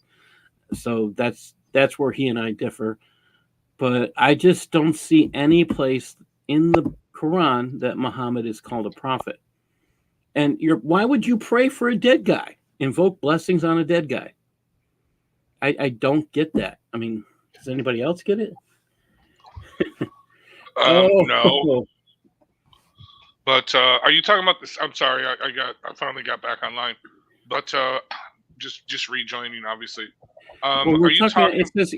It says you have to invoke blessings on the prophet. Oh yeah, that makes dude. He is their intercessor. He is basically their god. They worship him. Yeah. Okay, I mean they have blasphemy laws. Again, if you insult him, blasphemy is for a deity. You blaspheme against a deity. But I came in. You were mentioning something about the seal. You talking about Muhammad's seal of the prophethood? That he's the seal of the prophet. He's got a hairy mole. He's got a hairy mole. Seriously, they say that's the seal of the prophet. A hairy mole. And it's like, yeah, okay, on his back. Looks like an apple. Well, we only know it's a hairy mole if we read the hadiths, correct? Correct, yeah. But we don't know it's a hairy mole. Yeah, we don't know that. Trinity. There's Islam's Trinity right there. Yeah, the hairy mole. Oh my God! You got Muhammad. You got the Rock. I swear, dude, whoever designed that thing really had a perverted mind. Just saying. Yes. But yeah. Anyway, and you got I'm sorry. This is, as Anthony Rogers said in one of his streams a couple weeks ago, or when he was preaching somewhere, and he said Islam, honestly, you can say someone's demon possessed or has an encounter with a demon. He said this Muhammad is the most clearly he had interaction with a demon. So this is what I'm getting at, and Houston's saying what I'm saying. A seal during this time period, the word seal actually meant an approval, and they actually have a passage in the beginning of the Quran. I think it was in Surah 2 or one of the first surahs, where they're talking about the job of a messenger versus the job of a prophet. The prophet comes along, he gives a prophecy. The messenger comes along and says, yeah, that's a good prophecy. That's what the messenger is supposed to do. Yes, it's real. And they give the approval. They authenticate, which is what Houston's saying here. So throughout the Quran, the only 4 times that he's mentioned, and it's not his real name, by the way. Muhammad is not his real name. It's his title. It just means praised one. All right. And it says that, and he's just there to authenticate stuff. Okay, as a messenger, that's what he's supposed to do. It doesn't any place say he's a prophet. I mean, if the hairy mole is a seal, that's God's stamp of, their God's stamp of approval on Muhammad is a hairy mole. Oh, it kind of makes you wonder what what Muhammad's God is, if that's what they're considering a stamp of approval. Kind of gross if you ask me. But again, they are praying for a dead dude. I think we need to be asking this question. And as I went over this, I'm like, maybe we should be asking Muslims, do you invoke blessings on the Prophet? Just ask them that. And then ask them if it's normal to pray for dead people in Islam. And listen to their responses. Are you allowed to pray for dead people? Really, the answer is no. So let's understand this. The only reason you would, you don't pray for your God, right? Because God's supposed to be able to bless you. Why would you pray for a dead person? Why would you pray for your God? Wait a minute. Here's the other part. If the guy is dead, you don't pray for him. Let's say he's alive. Okay, so you say Prophet Muhammad's alive. Are you now calling him Allah's partner? Oh. Are you committing an act of shirk by praying for him because you're now saying he's alive? I mean, these are questions we need to ask. This is that critical thinking component. Really, you could just read over this and be done with it quickly. But if you don't ask these questions, you don't ask the things that make you go, what's going on here? Andrew Martin, I think one of the best books I've actually read on Muhammad is The World's Most Notorious Prophet. And I recommend that book. So I agree with you, Andrew. You'll see that having been mentioned. He says he agrees with Red that Mo was probably demon possessed. I am not disagreeing. There are things you don't have most people don't run outside when it rains naked. And that's one of the things Muhammad does. And I think all these naked statements might be about him because he's the one running outside naked. and all the interactions, it's a painful interaction. It's a scary interaction. It is he wants to commit suicide after these interactions. Yes. When people encountered the angel of the Lord, the pre-incarnate Jesus Christ, okay? All right. No, there was trembling, they bowed down, but there's always a message of peace. No, do not be afraid. Okay. And they, afterwards, here's the thing: after being in the presence of God, after seeing the face of God, Moses, what happens? His face becomes bright. Yeah, because radiant transfiguration. Yeah. Yeah. And I love that. I love the 70 elders. The 70 elders are walking up with them. Yes, we're going to go see this God. And you hear God speaking from the thick black smoke and the terrible voice. They're like, no, Moses, you go on. We'll stay down here. That part I get and I don't get. I mean, this God got you out of slavery for hundreds of years. And he did that for you. And you lived through it. You could have been killed. And this God opens the sea and you walk on dry land.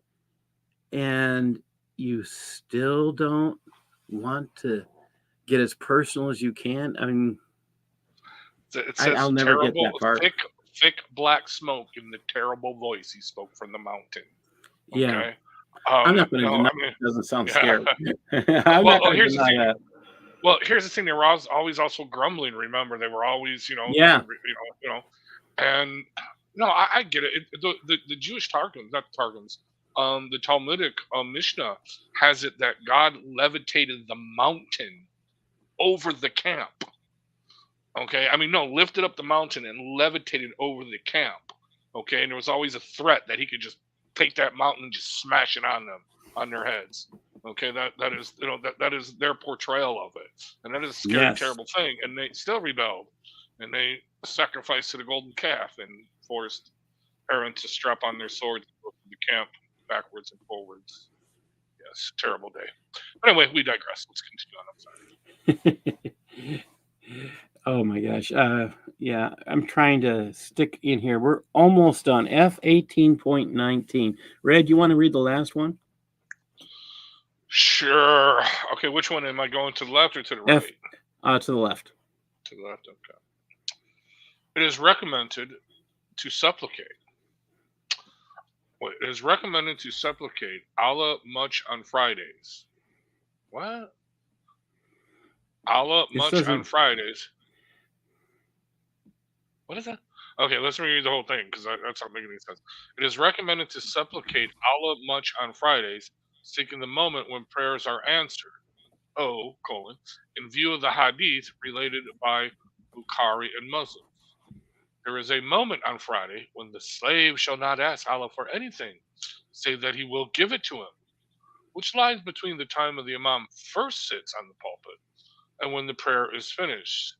Others hold that the moment occurs after the mid-afternoon prayer, Ashura or Asr prayer. What? So supplicate means to ask for humbly or earnestly, as by praying, or to make a humble So request. that's just probably a typo. It is recommended to supplicate to Allah, or yeah, probably. No, actually, this is where we get Supplicate into it. Allah much on Fridays. Okay, so it's recommended to ask for something by praying. Okay, so if you look at the English, that I have on the right, that's the Google Translate part. And many supplications will be made on that day in hope. The hour of response to what the two sheikhs narrated. And really? Yeah. That actually makes more sense. Yeah. Than what this English translator did. Like I said, I just think that's a horrible translation. Because I can see what it's saying, but it's not saying that. It's saying more, well, it should be more of what it's saying in the Google translation. That you supplicate as much to Allah, okay? Seeking the moment when prayers are answered, okay? Well, that's why one of the reasons why I'm doing this type of translation. Notice this stuff that the citations are not there. And this is one of those passages where, if you look at that, that's the total for F8 18.19. That's all of it. And many supplications will be made on that day in hope, the hour of response to what the two sheikhs narrated. So we were talking about Bukhari and Muslim. Okay, always something, again, all this stuff in this parentheses from where it says prayer answered, this is all added. So they add stuff. Who do we know for sure they're talking about Bukhari and Muslim? The person who's telling us in the translation believes he's right.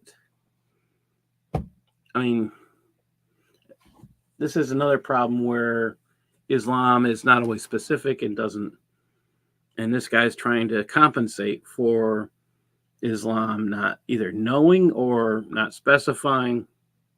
He's trying to make up for Islam's shortcomings. Yeah, I've gone through this, and it's just, we've asked some really good questions here. Why do we pray for a dead guy? Why would Muhammad ask for prayers? And again, there's nothing telling us that Muhammad wanted you to pray for him after he's dead. There's nothing in the Quran. There's nothing in the Hadith that say, pray for the dead dude, Muhammad. There's nothing in the Sirahs that say, pray for the dead, the prophet when he's dead. Yeah. Yes, the stuff on the left, Nicodemus, it's a good question. And this is Na'um. I have it here. And where did I put it? And I have it right next to me. And I've moved it. And I will just pull it up and do that. All right, just a second, and I will show you the translation. And let me just stop sharing for a second, and I'll pull it up. And Let's get the right piece here. Here we go. And it's the joy of having too many screens open. Here we go. Reliance the Traveler. I just pull this up to the beginning. And I'll pull it over. And we'll go back. Red, I'm going to mention a name today. And you may say, don't look into this guy's name because you may have already done it. There was a few things that happened this weekend. I have enough time to talk about, but Okay. Yeah. All right, let me get this shared. Present, share screen. Here we go. All right. So Reliance of the Traveler. Here's the inside sheet, edited and translated by Nuhamim Keller. All right. And this is actually called this is the Classical Manual of Islamic Sacred Law. It's referred to as Umda al-Salik. All right. So this is, you look at the age, we're talking about 1368. All right. And this is supposed to be what they all pretty much,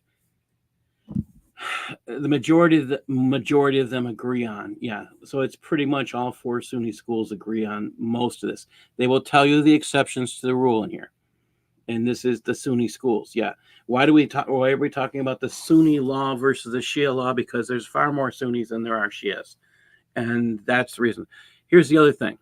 Most Sunnis agree with almost all things in Shia. Most Sunnis and Shias agree on Shariah. And I'd say 90% of it, if not 95%, is a smidgen of difference. That's it. It's very, very little. It's minimal. This is why the Iranians can fund Sunni terrorism. It's why the Sunnis can fund Shia terrorism. And this is where they really come together. And I'm going through this again slowly because I think we need to ask these important questions. Again, I am tired of going through the F section. I can't wait to be done with it. It feels like we've been dragging our feet for a long time. How much longer the F do we got? We have, I think, the end of next week. I'm hoping. Next week or the week after, we will finish. There's only a few pieces. These are specialized prayers. This was the last we're talking about Jummah prayers. And I'm going to try and rush us through. I don't want to spend a lot of time on these next few sections. We have the two Eids we're going to be talking about. And I think there's two other ones. And if I do cut and not cover everything, it's for my purpose of I am tired. Forgive me, I am tired of covering prayer topic. Again, I'm trying to do this and be methodical about it.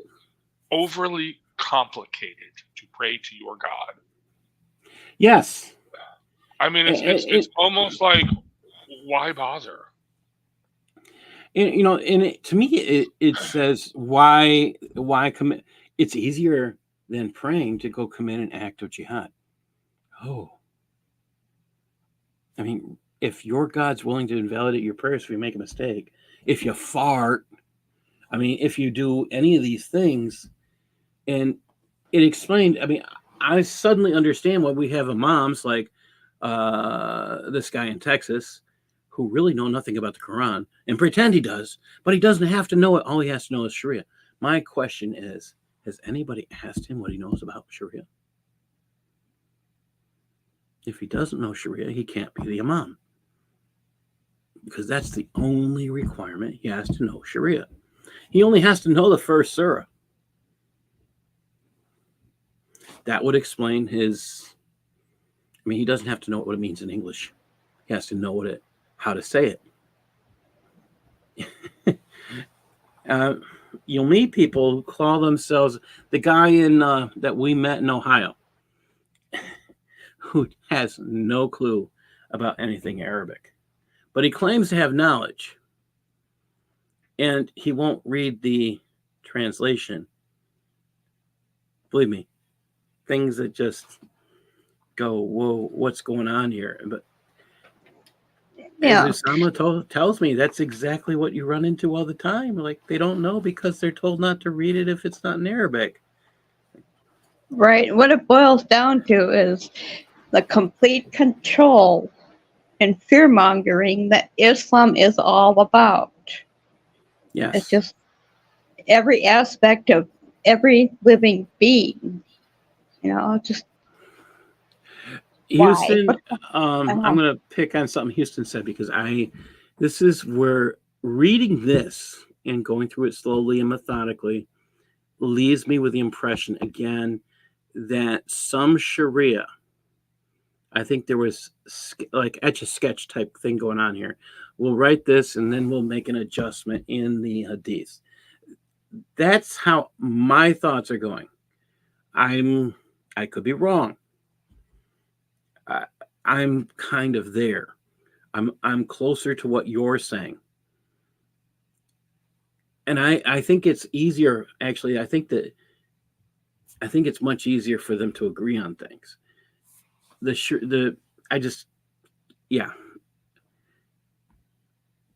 just an interesting point. Let me tell you what I thought was important, and there's a couple of things. I'm going to share out. Just find out where I put it. I put something someplace special so we could all see it, and I just have to. Yeah, I have to clear off that screen. That's what it is. All right, take that off. I still don't see it. Oh, I got to turn off this other thing. The joy of having too many things up. All right. And I thought I had it here. Yeah. All right. I'm going to share this link. I think everybody here should be sharing this information. So Jerusalem, our Post actually put an article out, and it covers Hamas's excuse, their propaganda. This article, I think everybody should read. Sorry, not article. This document of Hamas propaganda should be read by everybody to understand the perversions of Hamas and who they say they are versus what's reality. This is all propaganda. None of it should be trusted or believed. Notice it has their stamp on there, their logo, and they call their operation against their October 7th operation the Al-Aqsa flood. Just the pictures here made me mad. There's a section in here that makes me incredibly angry. I'm telling everybody, I said at the beginning of the show, you want to come listen to Usama and myself and Christy Johnson Saturday night at 10 o'clock. We're going to talk about this particular piece of crap by Hamas. Our narrative, Operation Al-Aqsa Flood. I'm telling everybody, come spend some time with us for the beginning of the show. We are going to cover this. We could probably do a great show, cover the entire thing, but we're talking about the fine points. Go through this. It's time again. 10 o'clock Eastern time. You can find it on my channel or on Usama's channel. Okay. Come and catch us because this is today. You say it's no. I'm talking Saturday night. Okay, I'm sorry. Okay, it's a late night thing. You can watch it the next day, but I'm telling you, you want to listen to this. I was giving Darcy and Sharon a clue as to what we're covering, and this will. I gave them before the show started. I was playing a little bit of it, and it's just mind-numbing. They have this divided into 5 sections. Why did they do what they did? The operation, the events of the operation. By the way, they say they didn't do anything to women, children, and the elderly. You can guess our response to that. Okay. Jerusalem Post wrote a nice response. Yeah. Why did they do it? Well, yeah, it says right here. Well, this war's been going on for 105 years. Really? They're saying that they've been occupied for 105 years. Yeah. Yeah. And who had? I mean, Usama covers this better than most. Wait, so they must be going back to like 19. Yeah, you'd have to go back to 1915 when the British took it over from the Ottomans. 1917, 1918, somewhere's in there they're Yeah, coming back to. yeah. And I'm like, yeah, we have a problem here. So you're in the right time zone. It's messed up. Their whole structure, all the statements. Notice the pictures here. They're trying to imply that they are occupied, they are imprisoned. Take a look at this. These are people. I mean, start thinking about this. These pictures made me upset, and you're gonna the one that really makes me angry is at the end. Now, again, they're claiming they only attacked military targets. Okay, you took out a fence that was designed to keep the Israelis safe, and you went and attacked. They didn't attack citizens, according to this propaganda garbage. Okay, wait a minute. Why didn't you go through? Why didn't you go through an area where the Israelis could respond to your terrorist actions? Oh, and why are some of these people? There's no uniforms. Yeah, how do we know who's who? And that's the other thing with Hamas. People forget that it looks like everybody here is a citizen. Well, that's not true. They are all pretty much. Gaza is pretty much Hamas. All right. It's funny. I follow this dude on Twitter who says he's in Gaza. He may be. I don't know. But he works for UNWA or whatever. Okay. Mm-hmm. And he's showing all these videos and images and clips and stuff like that. And then he's showing all this stuff. He's like, my house that I just built. I'm like, well, how do you build a house in a prison, first of all? And he's showing this other dude, this is a farmer in Gaza. He just completed his house. It's a huge mansion. In other words, this is one of Hamas's people, okay? And it's, Yes. It's not a farmhouse. It's an actual castle, and it's like on beachfront resort property, okay? Oh, really? So, I mean, it sounds like a prison, right? Yeah. And they're showing all these images of Gaza, life on Gaza. I mean, this is what really angers me about these people. They could have the jewel of the Levant, the jewel of the Mediterranean. Yeah. I mean, it's they could been have there. Israel left a beautiful piece for them when they took their occupation out of Gaza. They took all of the Jews. In fact, the only persons forbidden from being in Gaza are Jews. And okay, so they is had the an section. International airport. They had. I mean, I'm sorry. Go ahead. Yeah. This section, this fourth section, I can't read it out loud without throwing things. It just makes me angry. If you know anything about the Muslim Brotherhood, if you don't, please pick up my second book. It's called Civilization, Jihad, and the Myth of Modern Islam. There's a section in there about Hamas. It's brief, it's short, but I say read the whole chapter on the history of the Muslim Brotherhood. And you tell me that these guys are peaceful. They're just resistors. They have no violent intentions. You might sound like Obama if you say that, but you'll be absolutely stupid because you're ignoring history. Now, I'm going to show you what really ticked me off about this. The fourth section as a whole made me angry. All right. Fifth section, when you read 4 and you see it's how stupid it is, 5, they don't want to return the hostages. They just want people. This makes me angry. This is their back cover. How is this not a statement of pride in what they did? Oh, we didn't attack citizens.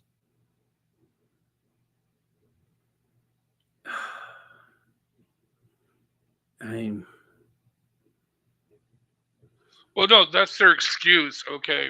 Because conscription is mandatory. Everybody serves in the Israeli army. If you're 18, you got to do a year.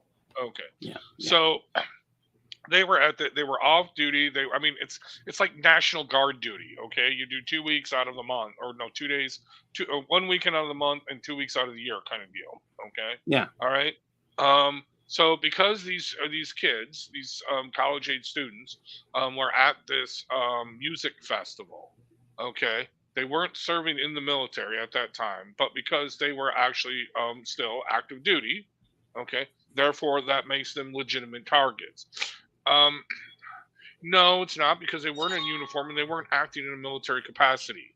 And there was no war. There was actually a ceasefire between Hamas and Israel. And at the this place time. that they attacked, the two places that really did destruction, those are places where people were more pacifists. They really didn't No, have any that's like weapons. they were the hippy dippies. Yes. That's another thing. I've been listening to like interviews of actually Israeli IDF fighters. Because there's a couple of these podcasts that were going on when I was on my motorcycle trip to Florida. That's what I was listening to, because that's what kept coming up. But these guys are talking like, no, you guys think that Israel's a big gun culture. It's not especially not in that area. In that area, they think the military is going to protect them, and they're hippies. They like to live their happy, peaceful lives. They're actually the ones that go into Gaza and take people out of Gaza for medical support and treatment. And they did this to them. Yeah. And yeah, I mean, these people just really, I mean, like I said, dude, third war against Carthage, treat it like Carthage. Boom. That's it. You're done. No more. No. All right. I'm going to do one more thing. And there is a, let me see if I can pull this up. There was, where did I put it? I have too many things open. I think I have it here. Okay. I'll pull it up from Jihad Watch. There's an article, and I have it actually on my other articles. Here we go. Okay, so I don't know if anybody's aware of what happened in Florida this week. A woman protesting a pro-Hamas event had a passionate debate with a Hamas lover, terrorist supporter, Shadi Abu Samur, who stole her megaphone and then hit her in the face with it. Shadi Abu Samur then showed off his gun. That sounds like a threat with a weapon, doesn't it? That's a crime. Well, Sergeant Karen Dukes of the local police force, said Abu Samur will face charges of robbery and by sudden snatching while armed. Abu Samur's arrest report lists armed possession of controlled substance for possessing marijuana and improper exhibition of firearm or dangerous weapon. Let's put all those things together. That was a threat upon her life, showing that firearm. Improper exhibition of I mean, these guys are too nice. If you look at this guy, so I'm going to say, Brad, you may want to look at this guy. The one stuff I found in open source, this guy's been arrested for. Say that again. I'll put his name in the private chat. This is a guy who's dangerous, and he's out of Florida, and through simple, if you do a quick Google search of who this is, you know what, I'll put it in public chat too, but I'm going to put it in private for Red so he can copy it. This guy is dangerous. What happened with him? What did he do? No, sorry. He took a megaphone from a counter pro. So there's Hamas lovers were having their thing in Florida, and they were out supporting terrorism. And this lady came, and she was not supporting terrorism. She was saying, "Hey, this should not be legal," and she's saying it on a megaphone. They had a heated disagreement. He stole her megaphone and beat her in the head with it. Oh, well, what city and town in Florida was this? Because Florida, although it's mostly red, there are still some lefty areas. If this was because Florida has laws against this, this person can go to prison for a long time. Depending. I'll put the link in everybody's, so everybody can see the link too. So I'll put that in, and let me pull it up, and I'll throw this link out there. It's in First Coast News, which is Jacksonville. Yeah, this person's going to prison for a long time. They ain't gonna play with him in Jacksonville. Yeah. So, I look at this. His background is he's extremely violent. Yeah, And, they're not going to tolerate this in Jacksonville. I guarantee you. Yeah, let me look up well, who's Jacksonville if when DA. you look at his history, you wonder Uh-huh. why he wasn't already, why he wasn't currently locked up. That's my thoughts from reading what I can see with open source. I don't have, beyond that, I just don't have those access to those tools. But from what I can see with open source, this guy should not be on the streets. I think the Jacksonville Sheriff's Office should hear from many people around the world that want to defend the people who actually are intelligent, like the young lady who was out saying what she should say. I'm just concerned. Hold on. This See, guy is Jackson. 30 years old, and he's just, yeah. And I look at this. You can find his prison records are available to anybody who wants to look, because when you type in his name, you find too much information. And that tells you this man has been in trouble more than once. Be careful. No, I'm not getting an access denied. Did anybody? Okay, maybe the link is not fully going in. Let me check. Let me see if I can put it into a shortener. Oh I'm getting no, it.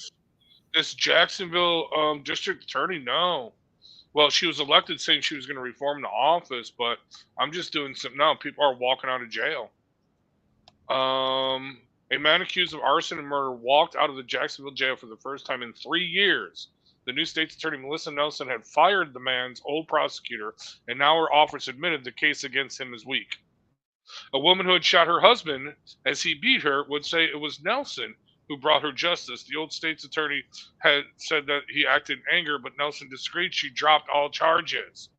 That's why this is a lefty DA. Yeah. Yeah, so this is a total lefty DA. I thought Jacksonville was Republican, but it's not. Yeah, they're screwed. He ain't gonna get no time. What happened? Where's Paul? Can you guys hear me? His connection acted up. His Okay. computer or something. Yeah, hold on. Let me see. I bet she's a Democrat because it doesn't say. She needs to be removed. Did Paul freeze again? Looks that way.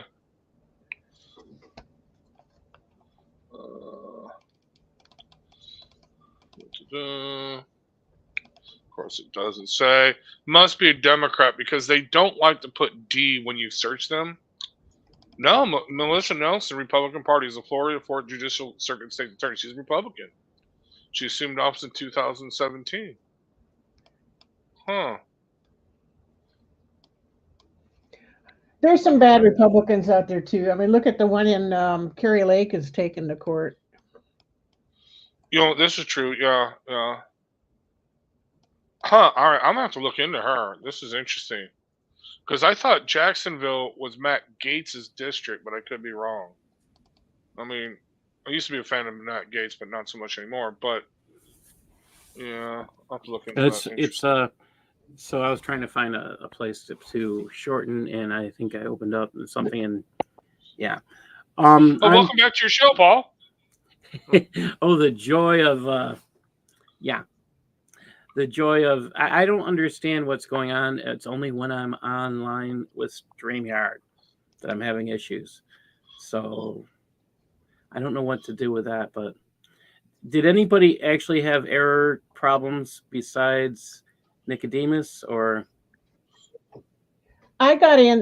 The problem that I had was I have an ad blocker, so maybe the guy's got an ad blocker on. Oh, okay. And he's got to disable it if he wants to see that website. I went out and closed. Red, can you put it in a shortener? Okay, because I was trying to find a short URL shortener. I got to it. Hold on. Let me get it. Hold on. Okay. I think people should call or write a note or something. I don't think this person is a. I mean, you look at this person's violent history, and he's on the streets. There is no excuse for him being on the streets. They'll call him Is he in Mentally. mentally Jackson? disabled. I'm Also, sorry. they'll call him mentally disabled when they want to preserve his dignity. No, he was able to. If a person's a danger to themselves and others, there is a forensic place for him. And Yeah. I know we have a forensic place for this in this state, and it's local for me to. I mean, you know, and it's like a jail that has the barbed wire around it.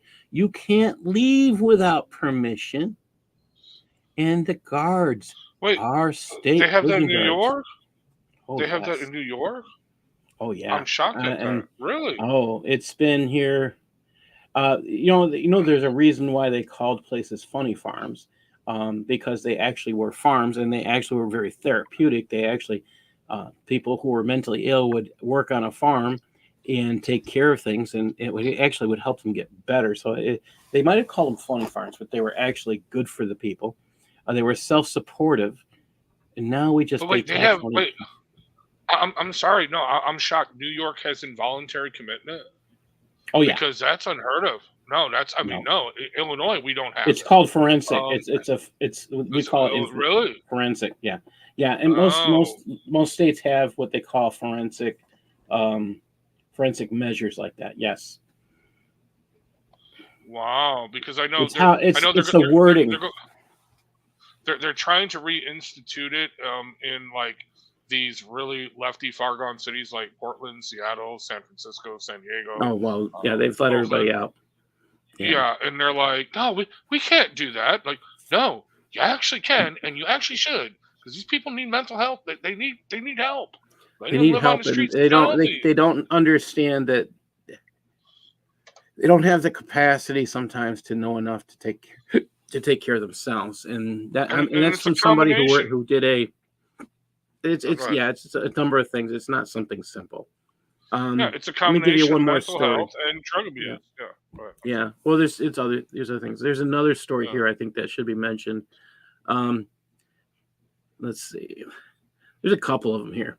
ABC7 said there's a rise in Islamophobia across the United States. The challenge now is how Muslim Americans can work with the FBI to stop it. They said they want the FBI to be partners with the Islamic Networks Group, ING, in South Bay. Oh, where are we talking about? Is this Cali? South Bay, California? San Why is Francisco it area? why is it never mentioned about their phobia about against Christians and Jews? I mean, it's Yes. never mentioned. Yeah. To me, it's And the frustrating. anti-Semitism that's embedded with just doing their praying. Let's talk about this, and the phobia against Christians and Jews just by their praying Surah 1. Yeah. Yeah, And how 17 dare times we a day. use common sense? I mean, there's so much here that's going on. I've been trying to stay up on stuff, and part of this is I'm working with Usama Dakdak and helping him with one of the things he does every week, which is he does a news show on VCY, and I'm telling people you want to pay attention to that because it's more than. I mean, I worked together with him and helped produce this, and I'm just saying his work, I mean, the stuff that he shares, even just on the news stories, it's kind of mind numbing. We need to be informed, is what it comes down to. And this man has the knowledge of, I mean, he has that background to know how things are working, and I just find his information incredibly valuable, and that's one of the reasons I work with him. That's what it comes down to. There's a lot of stuff happening. Start doing your own Google searches for forced marriage, forced conversion. Start doing your own searches for rape in the name Muhammad. It's happening today, people. There was one we covered last week. 2 Muhammads raped a woman in Brooklyn. 2 Muhammads. And they did it at knife point in front of others. They forced the others to watch. And this is the stuff that's going on. Actually, I think it was around New Year's Eve, that time period, but we covered this story last week. Watch, you want to catch VCY, and this is a weekly broadcast on Friday at Friday Central Time noon. Start watching for some of these things. Usama's doing a lot of work that's, I don't think most of us catch it. He's doing different languages. He works with people from Indonesia and different places. Works with people doing Urdu, and it's a lot of work. And again, the goal here is twofold. One is to get the Christians informed and everybody else informed. The other thing is to give people the gospel, and so they can find Christ. I am running late tonight, and I'm not going to play that tonight. I think it's, if you're listening to this show, my suggestion is to go to my last show and play the last 10 minutes. I'm just a little tired. When you go 2 hours, it's a long time when you're doing this kind of broadcast, and especially when you're fighting with StreamYard. But this last time, it wasn't StreamYard. It was my network, and I've got to figure out why that's happening, because it shouldn't be happening. Thank you, Paul. Everybody, I want to say thank you. It's been great to have you here. Sharon, anybody last words? Sharon, you were here first. Yeah. Just thank you, Paul. I think I've said enough while the video was running. Okay. Yep. Darcy? No, just thanks. Great show as always. Keep up the good work. And keep praying. Keep praying. That's all we can do. Yeah. I'll ask for your prayers, for everybody's prayers, to keep me on task doing this research. I mean, it's not easy work, because, to be honest, sometimes it's tiresome. But I've got a new thing I'm going to be sharing with you in the near future. That I think some people will be amused with it in the long run. We'll see how things go. Red, any last words? Just, always choose the cow. And let's go, Brandon, and get on the Trump train and Mega 2024. All right. But I do want to answer. Yeah, I do want to. It's just the cow, just not the second, sir. John Wilson, if you want Usama to come to your church, all you have to do is go to thestraightway.org. You can write Usama a note, have your pastor write him a note, whatever, and you can communicate through thestraightway.org, and you can get a hold of him. It's Usama at thestraightway.org, and you communicate with him, and he will show up. He'll make an arrangement. He doesn't charge a fee. The goal here, as he points out over and over again, the scriptures say, "My people are destroyed for lack of knowledge." We can't allow that anymore. I got into doing apologetics because I realized how much we don't know, but I didn't connect it to that verse. And when I started learning more about the concepts of heresy and cults, and that's nothing compared to what I've been learning about Islam and even this section I'm doing on Shariah. It's so mind numbing. And as Dr. Kufar's phobia said, when you read some of this stuff, you feel like you're losing brain cells, but at the same time, there's a shock value to it. If you don't know this stuff, you could be in danger. What do I mean by that? Will you know enough to protect your own children if you don't pay attention to some of these things? And the answer, sadly, is no. So pay attention, dig deep, do your own research. Don't trust the stuff I tell you. Go check it out. Find out if what I'm saying is true. And if I'm not telling you what's true, tell me. You think I'm wrong? Please provide the proof. Prove it to me. I'm willing to talk with anybody who sees something more. Take your time. Find the truth. God bless everybody. Stand tall and fight on for Christ. Read my God bless you, private everybody. chat before you leave. Oh, okay. Good night. Yes. Okay. I do want to say that it's important what Sharon did say, Sharon here. I think everybody needs to understand.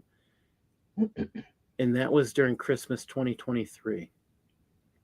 Oh my God. Sharon, actually, I'm going to need that. I'm going to use that article too. I'll be using that this week. Thank you very much. I didn't see that one. So for those, I'm just going to point this out one more time. If you live in the North, like I live in New York, and you saw those Canadian fires affecting you, I want to remind everybody there that 89% of those fires, according to the RCMP, the Royal Canadian Mounted Police, which means they drive cars today, 89% of those fires were arsons. And Sharon just shared an article with me that nearly 100 churches were torched during Christmas. Are you hearing what's happening to Canada? Oh, no, seriously. Wait, you got to hear Tucker Carlson's speech. He actually went to Canada, had a mega style rally in Alberta, Canada. I heard about that. Stadium. No, you got to check out his speech. And he mentions that he's like, "Look, if you're burning churches, I don't need to know any facts. I just need to know you're burning churches, and you're on the wrong side of this thing."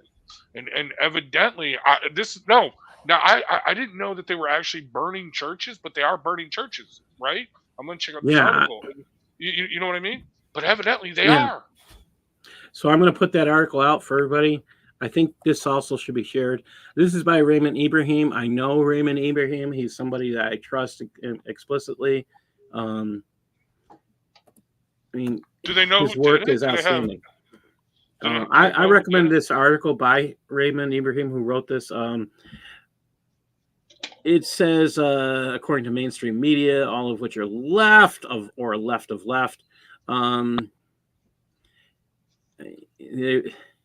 This is the biggest problem we have. All of Canadian media, with the exception of the Rebel.News, which is cannot be paid for. Yeah. This is all paid for by the Canadian government. Who does that sound like? We have a group that does TV and does radio. It's paid for by the U.S. government. And Justin Trudeau actually brags, says, "Of course they will print what we tell them to print because we pay them to do that." Yes. Oh. All right. God bless everybody. I'm gonna say good night, and everybody go enjoy a great night. Thank you.